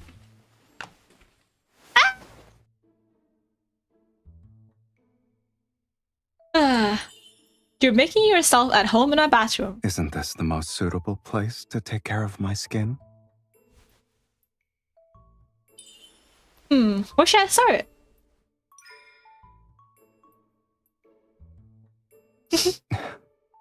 What a gentle touch. Are we sure that was you? How about this?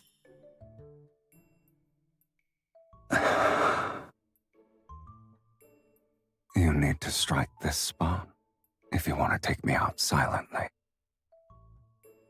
Done playing around? I can't wait.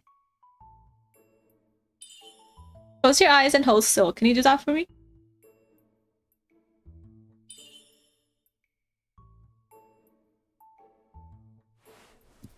Slightly cool and softer than I expected, to be honest. Why is the cucumber not on his eyes though? Does it feel nice? I was What'd she say? Do you want me to send you home with a few facial masks? talking about your fingers. Oh, I see. You. Don't run away, kitten. It's only fair that I return the favor.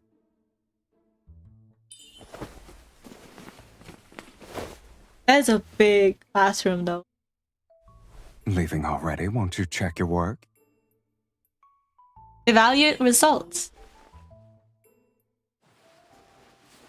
Aww.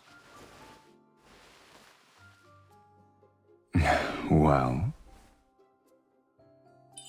It's a work of art. Whoever created this must be a true master of their craft. that's all. Surely the virtuoso is fond of her magnum opus. Uh-huh. Of course. If you were also an art piece, then whoever created you must have loved you dearly. How else could every Aw. expression of yours be so enchanting? Oh, that is so cute. Hold on. Let me record that.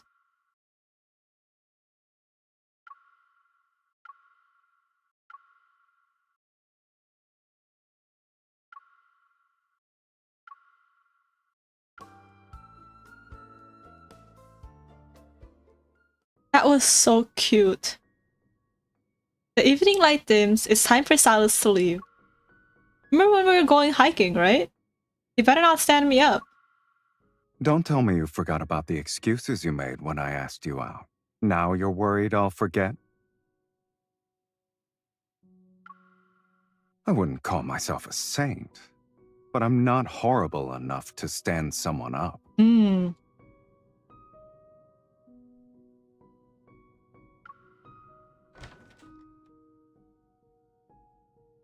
I walk Sylus to the door. He takes one step before suddenly turning back around. Do you like anything in particular? I'm talking about things that would make you come running as soon as you smell them. Like food? Sir, I'm a hunter, not a dog. For dates and the like, just text me. And given our current relationship, I'll come to you. We're dating now?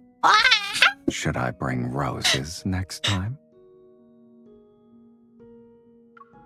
Sure, bring the ones with the most thorns. My finger can handle it. He keeps saying he should leave, but I'm not rushing him. He's not walking away either. Since you asked, what would make you drop everything? Since you asked, what would make you drop everything to visit? After all, the N109 zone is enough to keep you busy every day. Alice pauses as we think carefully about this response. Is it a tough question? No. What I'm implying is that you can try anything. How so? He leans against the door frame and slightly bends down to look.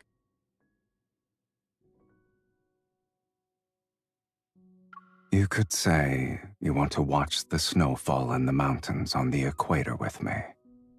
Or catch dragonflies in the snow together. Maybe you'll have the sudden urge to see the Milky Way with your own eyes at 1 a.m. I'll have our camping gear ready and immediately pick you up for that one. No matter how outrageous your reason might be, I'll do whatever you want with you. My heart flutters as if 1,000 butterflies have taken a flight, and I find myself gripping the door frame without realizing it. I see. I have to put that to the text next time. Let's see if you can keep your word. You can test me as many times as you like. Salus's bold gaze exudes confidence. He's certain about every promises he makes. He's certain every promises. No. Salus's bold gaze exudes confidence. He's certain every promise he makes won't be broken. Nothing could possibly make me happier.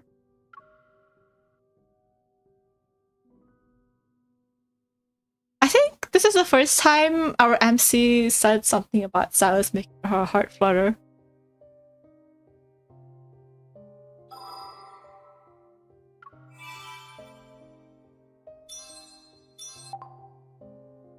Oh my gosh.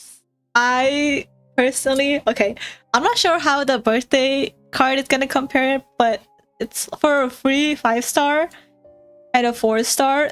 Those two are insanely good. May my blessings belongs to Sylus. Okay, about this.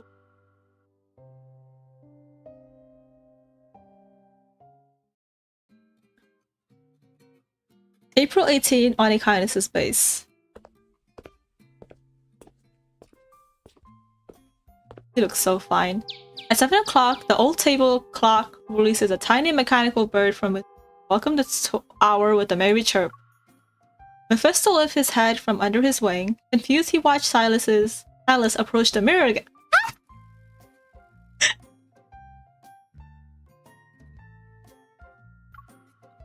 The leader of Honeykind. Oh my god.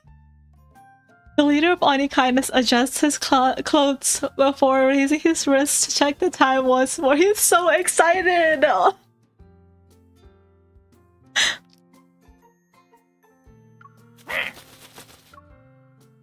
Only twice. We're going to the wildlife park.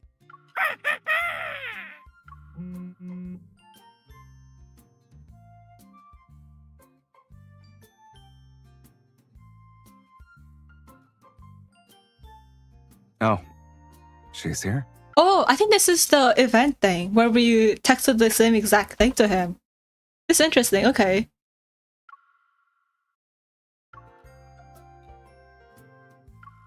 Sylus puts away his phone, steals a glance at himself in the mirror, and then walks out of the room. Before the door closes, Mephisto spreads his wings. He's ready to catch up to him. Oh, Sylus is gonna ditch him. Stay here. He's like, don't disturb me. It's a birthday date. You're not invited. That's so adorable. We embrace wildlife with tender, loving care. Welcome to Toland Wildlife Park. We use local natural resources to replicate diverse ecosystems and strive to protect animals while bringing humans closer to nature and the wildlife. Toland Wildlife Park is huge and far away from the city. It was a 3-hour drive for us. There's already a line of cars outside the park. As we wait to enter, I take out the birthday badge I prepared. What is that, kitten? Sitting in the passenger seat, Sylus pointed at the cute chibi version of himself that I drew on the badge. Isn't it obvious? It's a birthday badge for today. Here's the birthday hat, the cake, and little S, our birthday boy. I say so. Oh, it's the navigation. Okay, that's so cute. It's the thing from Magnum Opus that we just watched.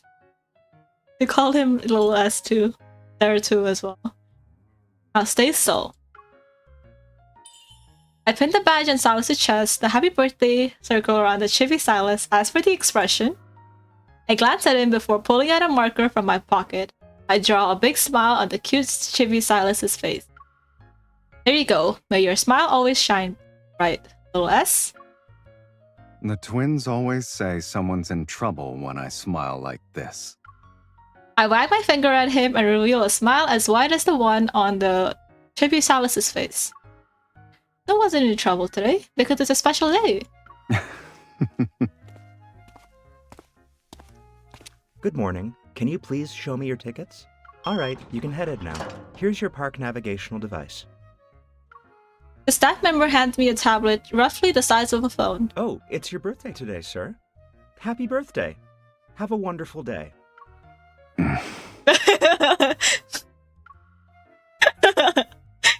Did you just say something when someone wishes you a happy birthday, Sylus? Thanks.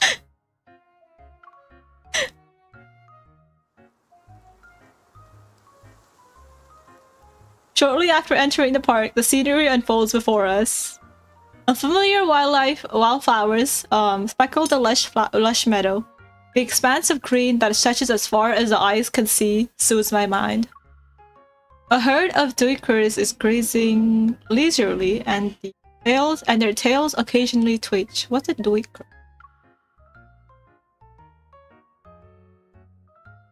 They live a peaceful life.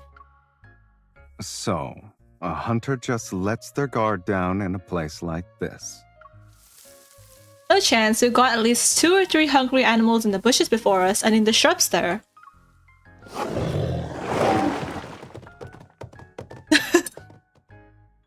Holy crap. The startled duikers scatter, but the tiger quickly gives up and abandons its hunt. Ah, it failed. I thought it'd keep going until it caught Knowing something. when to withdraw is also a strategy. Are you speaking from experience? You could say that.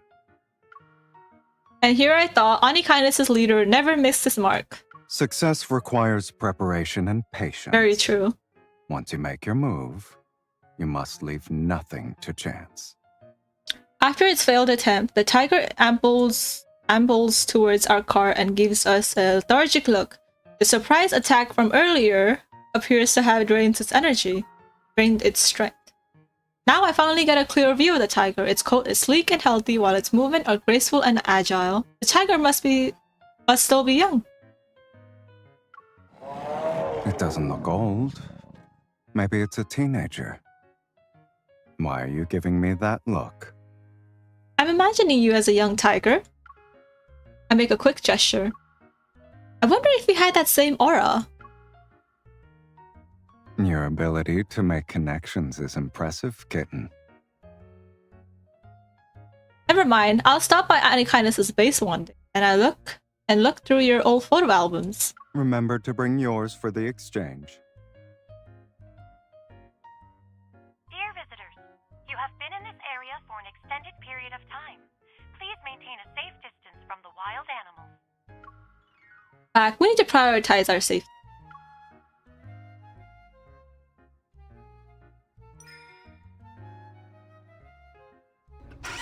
I give him a gentle push and start the car again. Oh right, I was so focused on watching the hunt that I forgot to send my wishes to the birthday boy. Sylus raises an eyebrow. I'm all ears. May you be as energetic as the tiger we saw. It just failed in its hunt.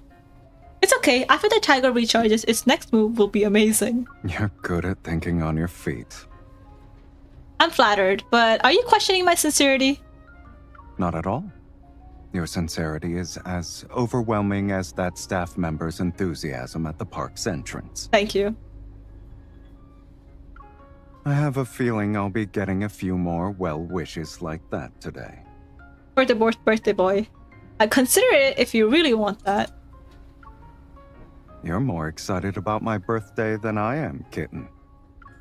That's because I turn the rearview mirror towards him. The small mirror perfectly reflects the unmistakable curve of Sylus's lips.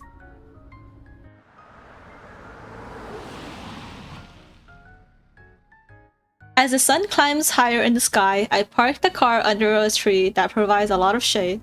I step out with Sylus to take a short break. A mule from the nearby bushes catches our attention.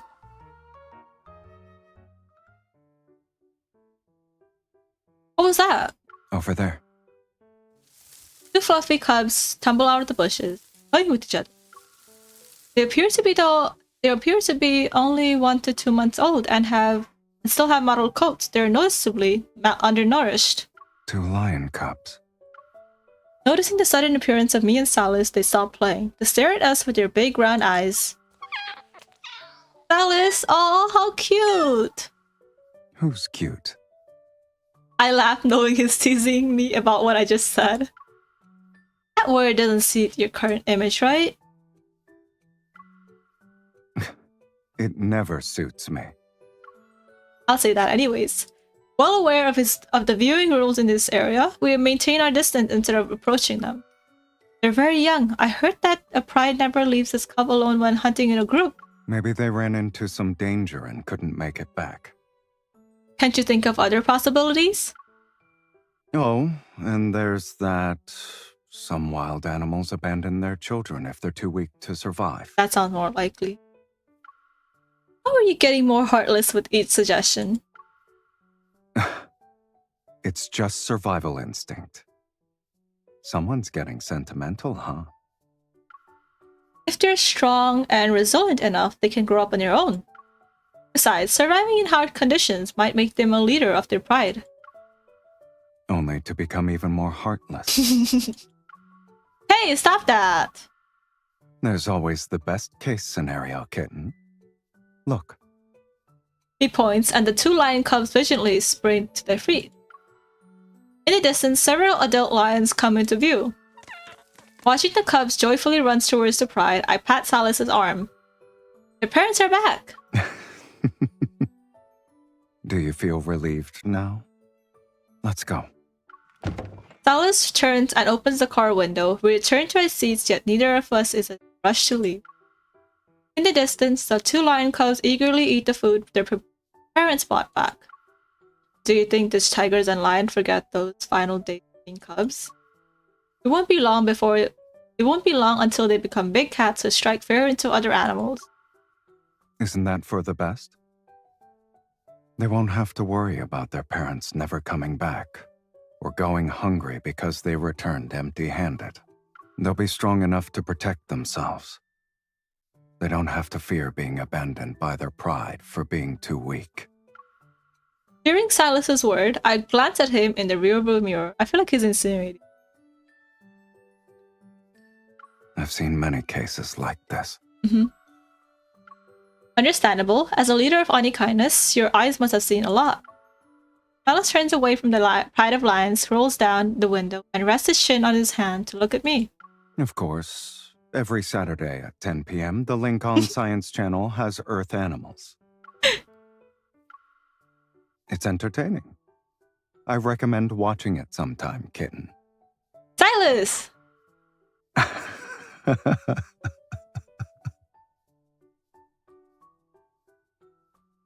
With a smile, he pinches my cheek. The faint calluses on his fingertips brush against my skin. They're airing my favorite episode next week. Do you want to watch it together? Yes. I'll think about it. I playfully pretend to swat his annoying hand. Away his annoying hand. I playfully pretend to swat away his annoying hand. But as soon as I touch him, my hand seems to have a mind of its own. It grabs Sylus's hand and it grasps Sylus's hand instead. Don't worry about it.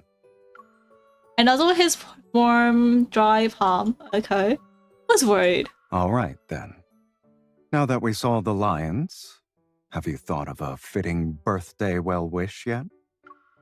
Of course. I hope you never go hungry and always have more meat than you can eat. How do you manage to make these cheesy and sincere? It comes from the bottom of my heart. Time flies. Before we know it, it's already afternoon. Sylus and I park our car outside the area for walking tours. From the treetop to the ground and the water to the woods, this place is a home to many docile animals that visitors can interact with. We take our feeding buckets to the wetlands by the river. A dozen capybaras of various sizes marches past us in a line. Each has a determined look on its face. One medium-sized capybara stays behind instead of following in the group. It stops in front of Sylus and stares intently at the orange in his hat. Capybara, capybara. Capybara. You want this? Sylus crouches down and waves the orange. Sure enough, the capybara's eyes remain glued to the plump yellowish orange fruit. Feed me is written all over his face. Too bad. Sylus places the orange on top of the capybara's head. It instantly freezes and is still as a statue. While the capybara is still dazed, he gently strokes the thick fur on its back. I also touch it. Whoa, it's prickly. I thought a gentle animal would have really soft fur. After a few more pets, the capybara suddenly lies down in front of us. It reveals its round, chubby tummy. Oh, that's so cute. This is the soft part. When it shows its belly, it means it trusts us, right? It also means it's an easy target. If this capybara could understand what you just said right now, it'd probably never trust humans again. Sylus, you're such a villain. You destroyed the bridge of trust between humans and capybaras. This is the first time someone has accused me of doing that. He gently guides my hand to rest on the capybara's belly. Unlike the rough forest back, the capybara's belly feels warm and soft under my palm. I gently pet and scratch it. Although it can't express its feelings in human words, the capybara is clearly relishing in our attention. It's content. I poke its belly a few times. You're showing off your softest spots so easily, you're not going to be cautious at all, huh? You could remind it 100 times and it still wouldn't learn. Unless... Sylus stands up and wipes his hand. Then he picks up another orange from the bucket. He purposely takes his time, peeling it. I follow suit. Standing up and cleaning my hands, I watch him pop an orange slice into his mouth. The fresh sweet scent of citrus fills the air. I imagine the orange tastes just as delicious. Come on, tell me, unless what? Though, is it sweet? Yeah. Wait, why are you walking toward me? Why am I walking towards you? I see. Feed me is written all over your face, too. Then why haven't you? He puts an orange slice into my mouth and sour juice immediately floods my taste buds. My face puckers.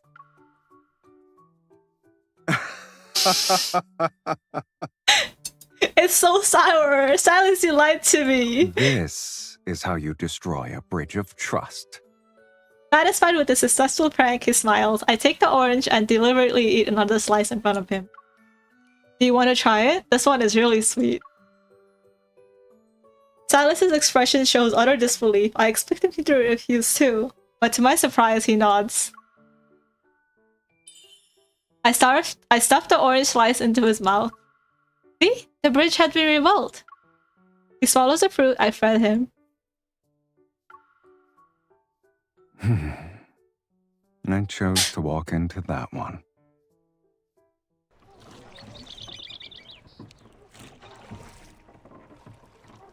A small tributary flows through the wildlife park. It allows visitors to embark on boat tours from the dock to explore more of the scenery there. Sylus and I board an electric boat. We cruise along the river while appreciating the sights and sound in the banks. Beautiful water occasionally glides past our boat. Meanwhile, hippos surface from the river with a snort every so often. Are you tired from all the fun? Never. I'm waiting for the birthday boy to comment on today's adventure. Sylus, has been focused on steering the boat, looks at me when he hears my words. The day isn't over yet, and you're already asking about my customer satisfaction? I'm a little worried you might find today's plans too basic. Miss, you already succeeded in luring me away from Anakinas's base for most of the day. Even if I wasn't happy, it's a bit too late to jump ship. It's never too late. You could jump right now, but if you run into any crocodiles or python, there's no guarantee I'll save you. Come here, kitten. I approach him. At that moment, I feel a warmth in my hand. His right hand is now giving it a gentle massage. I figured that after someone picked this child-friendly place, she'd expect me to ask why. Just to be clear, it has nothing to do with reliving childhood memories or anything like that. I know. After settling the boat on an automated course, Sylus sits down and pulls me into his arms. This day in spring is tender and warm. The trees' shadows along the bank partially shield his face from the sunlight. It's difficult to discern the emotion in his eyes. It's easy to be honest. These animals are straightforward. They either lick and rub against you with affection if they like you, or they eat you if they don't. And a certain person thinks we're similar. I touch the birthday badge I drew by hand. The chibi Sylus on it is smiling at me. You're always honest about your likes and dislikes. I'll admit you're right about that. My gaze shifts from the little figure on the badge to Sylus's face. And sure, you're a permanent resident on the association's most wanted list, and the N109 zone's most notorious boss man. You probably have even more roles and faces I don't know about, but none of that matters today. Why? Somewhat embarrassed, I hesitate. I'm unable to let these words leap off my tongue. After waiting a moment, Sylus holds me close and rocks me gently. Sweetie, you can talk. You're mine today.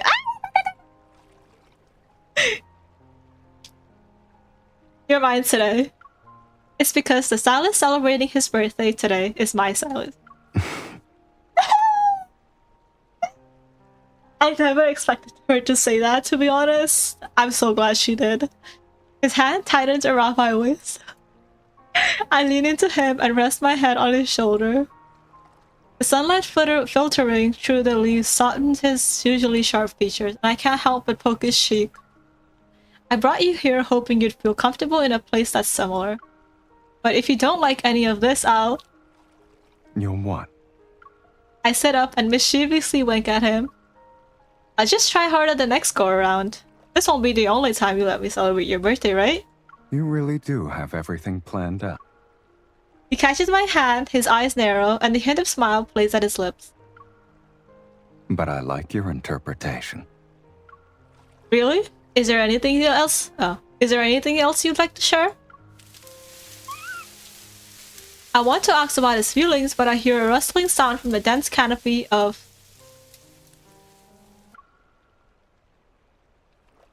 Dense canopy of what?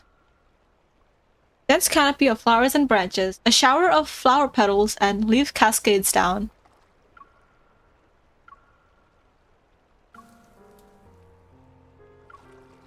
What kind of small animal is that? It sounds happy. As I speak, flower petals raining down on his skin. Alice and I are covered from head to toe.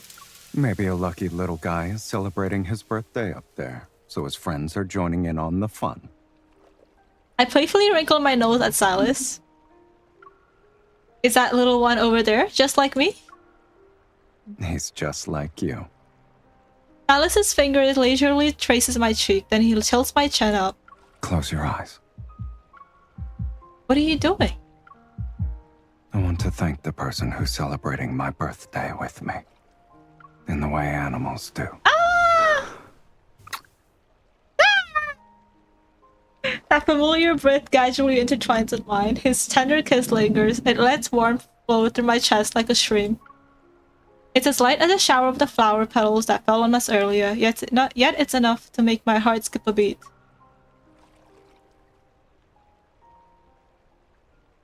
You are now leaving the wildlife park.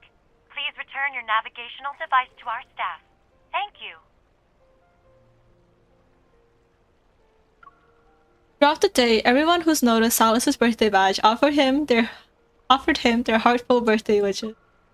The kindness from strangers has softened Sylus's expression. He is such a pookie. You can leave the navigational device here. I hope you two had a wonderful day at the park. Oh wait, here's a scratch card for you. Happy birthday! Thanks. Let's see if the birthday boy is lucky today. 2 cups of the park's exclusive maple syrup coffee. That sounds amazing. Given how lucky I usually am, I was somewhat expecting a thanks for visiting. I tap his birthday badge. Luck is on your side today. Then again, today is your birthday.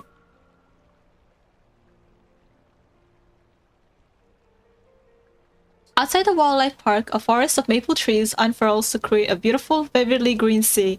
Many visitors have selected this spot to unwind and revitalize their spirits. Some are walking around with their fluffy companions for a playful outing. Others have spread out picnic blankets to savor the moments of tranquility and relaxation. Sylus and I get our maple syrup coffees and walk side by side. Because of its tall frame and long legs, I occasionally fall a step behind. I have to quicken my pace to catch up once or twice, however, Sylus swiftly notices this. Your legs are too long, Sylus. He switches his coffee to his other hand and extends his free hand to me. Catching up, I grab his outstretched hand. Something sweet. Sylus, can you smell it? It's the maple syrup. This entire forest is nothing but sugar maple trees. That sounds amazing. Isn't it spring though? Maple syrup isn't just for autumn. It's currently the perfect time to harvest. Look over there. He's right. In the distance, tubes are affixed to every sugar maple tree. Transparent sap slowly drips into the bucket.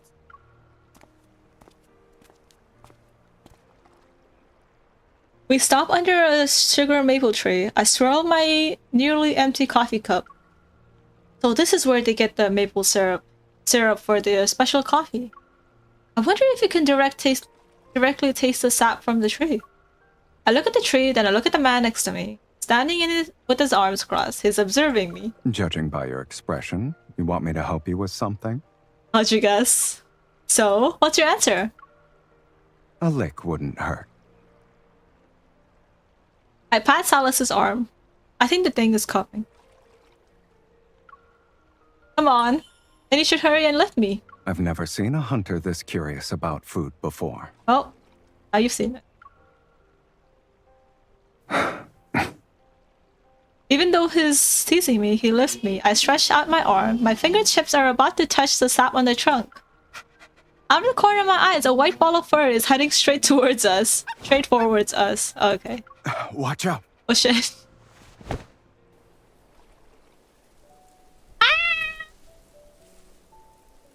This is adorable.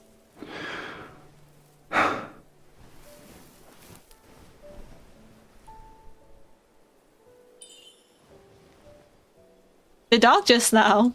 Yeah. We've been ambushed. Uh-huh.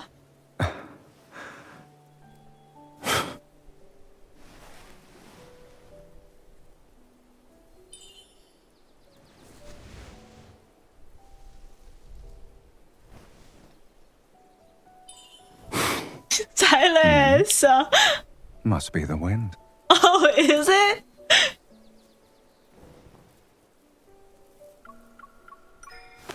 Pay attention to your 5 o'clock.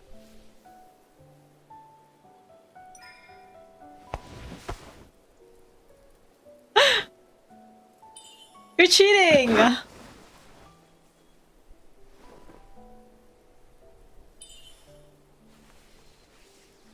I'll conquer your softest spot.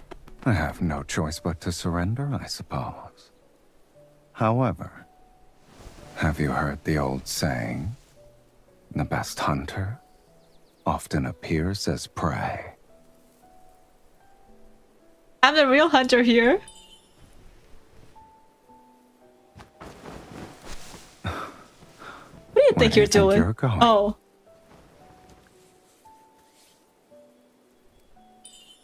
This reminds me of how animals show their Didn't affection. you say it yourself? I'm straightforward. Curious about the syrup?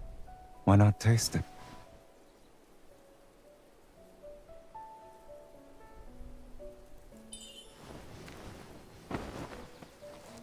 A good appetite can't be beaten.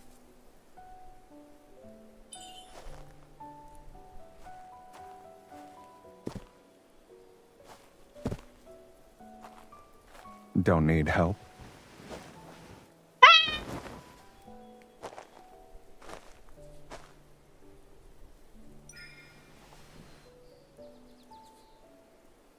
Sweet. Extremely. Why don't you taste it yourself?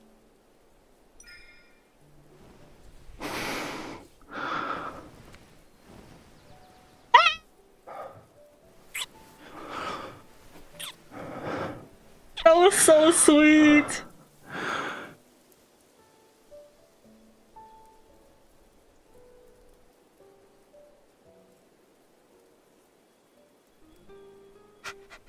The troublemaker from earlier returns to scamper around us as a fluffy West Highland white terrier. Sylus bends down to lift the dog up. He looks into his eyes. You've got guts. You dared to ambush a hunter and a man from the N109 zone. The small dog ignores the certain words from Onikinus' lead. He cheerfully barks and quickly licks Sylus's cheek. The mighty boss man of Onikaitis has evaded countless assassination attempts, yet today he falls victim to a surprise attack from a little dog. Piper! Where did you run off to? Come back! Hearing its owner, the dog begins to squirm in Sylus's hand. You're a lucky dog, Piper. Onikaitis' boss man is feeling generous right now. Today's his birthday, so he'll go easy on you. Be careful, don't crash into him again, okay? You should leave before I change my mind. Alice sets the dog down and it immediately runs away. People from the N109 zone would laugh themselves to death if they saw you trying to intimidate a little dog. Don't worry, they'll laugh at you too. There's a coffee stain around the chest area of his shirt. A few drops touch the badge. Alice, do you want to help me take the birthday badge off? No need. Why? Someone doesn't want to stay to end? Didn't you say whoever wears this badge will receive everyone's blessings? But you've already got your fill. Even those small animals bestowed their blessings upon you. A flick immediately lands on my forehead. I'm waiting for the most important one. May you have a wonderful day. That one already happened. Is there anything else? You're so greedy. It's only once a year, kitten. I'm not just greedy. I'm greedy and I'm proud of it. Okay, you're a dragon after all. Well, I open my mouth. I wish for you to always stay strong. A beast must keep his claws and fangs sharp to remain undefeated. And he needed to stay vigilant so he can navigate his world with grace. Oh? And what if I'm no longer undefeated? In that case, under his earnest gaze, my carefully prepared well wishes dissolve into incoherent rambling. It doesn't matter if you're not strong. I'll accept you as you are. I only asked for a few well wishes. Why is your brain starting to implode? Don't interrupt me. What I want to say is, I hope you always have a place where you feel safe, so you can show your vulnerability. I also hope that someone will always be there to rub it. Genuine happiness is evident in the depths of his eyes. Now he can no longer hide it. So you actually think of me as a beast? Come on, you know I don't mean that. Are you going to accept his well wishes or not? I'll gladly accept them all. I'll always be strong and remain undefeated. As for that last one, that place and person, I already found them. As he pulls me to his chest, I wrap my arms around Sylus's neck. With a smile, I get on my tiptoes to kiss the corner of his mouth. Happy birthday, Sylus. That was so sweet. Oh my gosh. I loved it so much.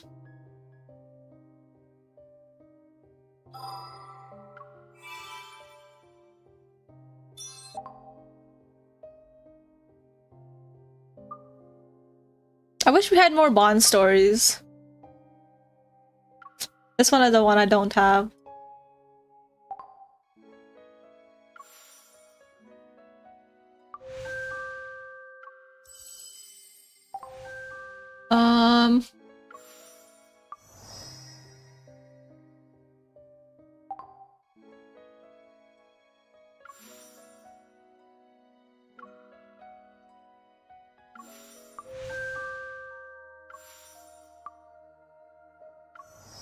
Do I have any Syluses?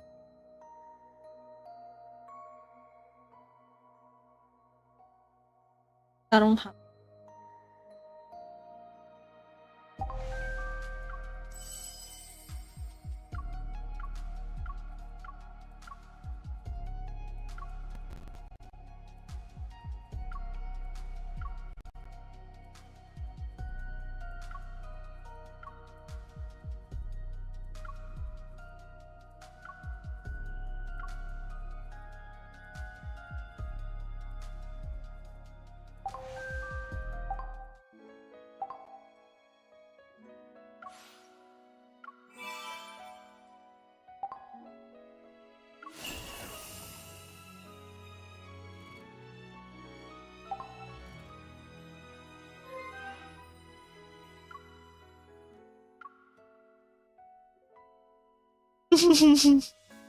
That is so cute.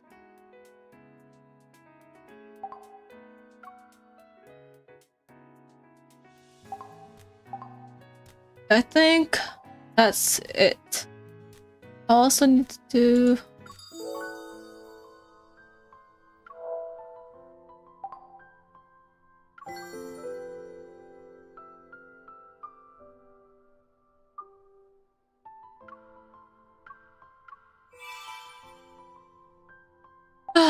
my 65 wishes.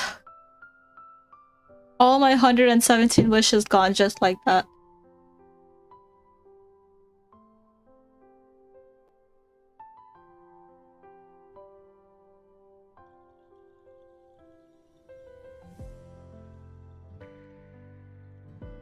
I wish I had more 4-star cards from Sylus. Anyways. I am exhausted. All the memories I have.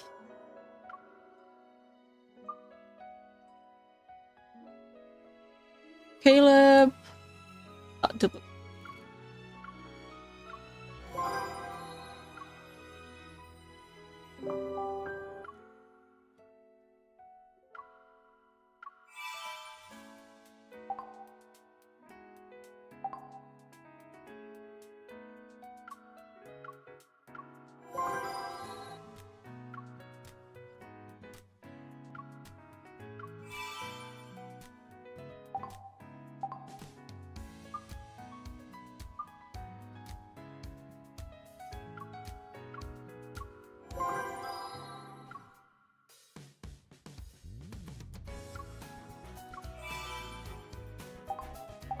Mm-hmm.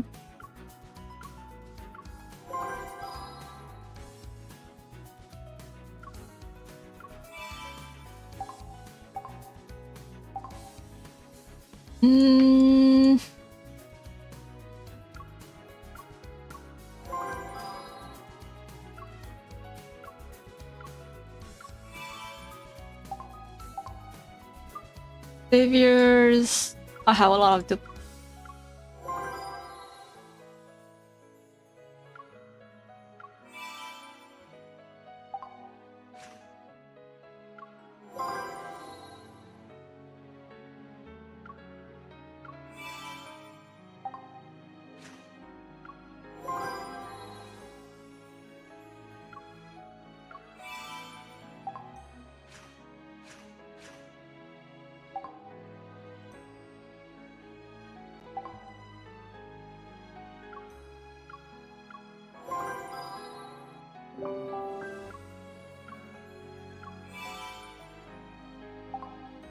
okay.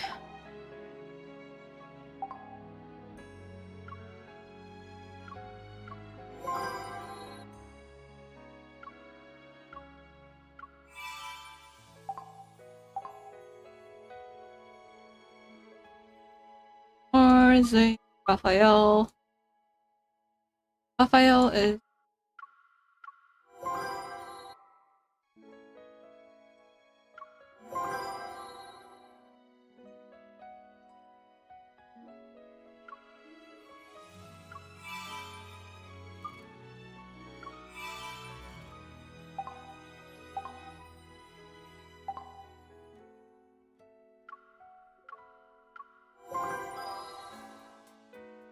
I seriously wish Sylus had more Bond stories.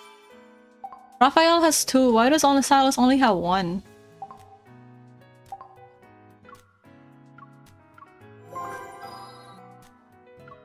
My poor Sylus's content.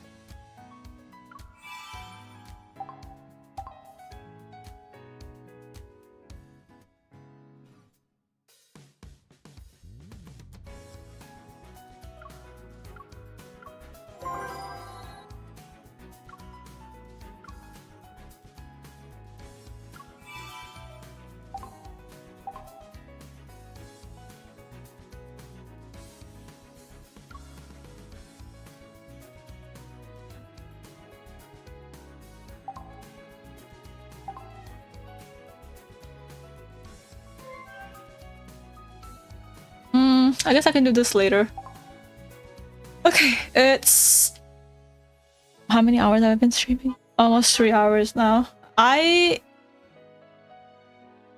think I'm done with all of Sylus's content for today. Oh my gosh, I love all of his cards. I feel like it was so worth it that I put it on his birthday. I waited until his birthday to do all of his cards. The 4-star ones and the 5-star ones. I wish I had accumulated a little bit more cards though. But I'm happy with what we got. I also got to see Jealous Sylus. Even in the video calls and in Magnum Opus. Those were adorable. I feel like in the event cards, well, it definitely feels like the MC and Sylus got a lot closer. They're not as guarded with each other as in the main story. Because I feel like in... what is it? The spicy card? I think it was the Night of Secrecy. I feel like they still had like some sort of guard against each other. Like they were probably like had feelings for each other at this point, but I feel like it feels like they definitely had like some kind of like guard against. I feel like Magnum Opus completely destroyed that guard, and then this one was like wow, it just dove in. Like I definitely love these two cards. Oh my gosh, it's so good. But yeah, that dam broke and like the water gushed out. I feel like that's what it is. Like this one broke the dam, this one like the water was out. So these two cards are so amazing. I loved it. Anyways, that's all I have for today. Thank you for hanging out with me. It's a short stream, but today, the only reason I even streamed today is because it was Sylus's birthday. Yeah, I had fun. Honestly, it was amazing. So, bye-bye. I will see you guys tomorrow? I don't know. Tomorrow if I don't get lazy. But yeah.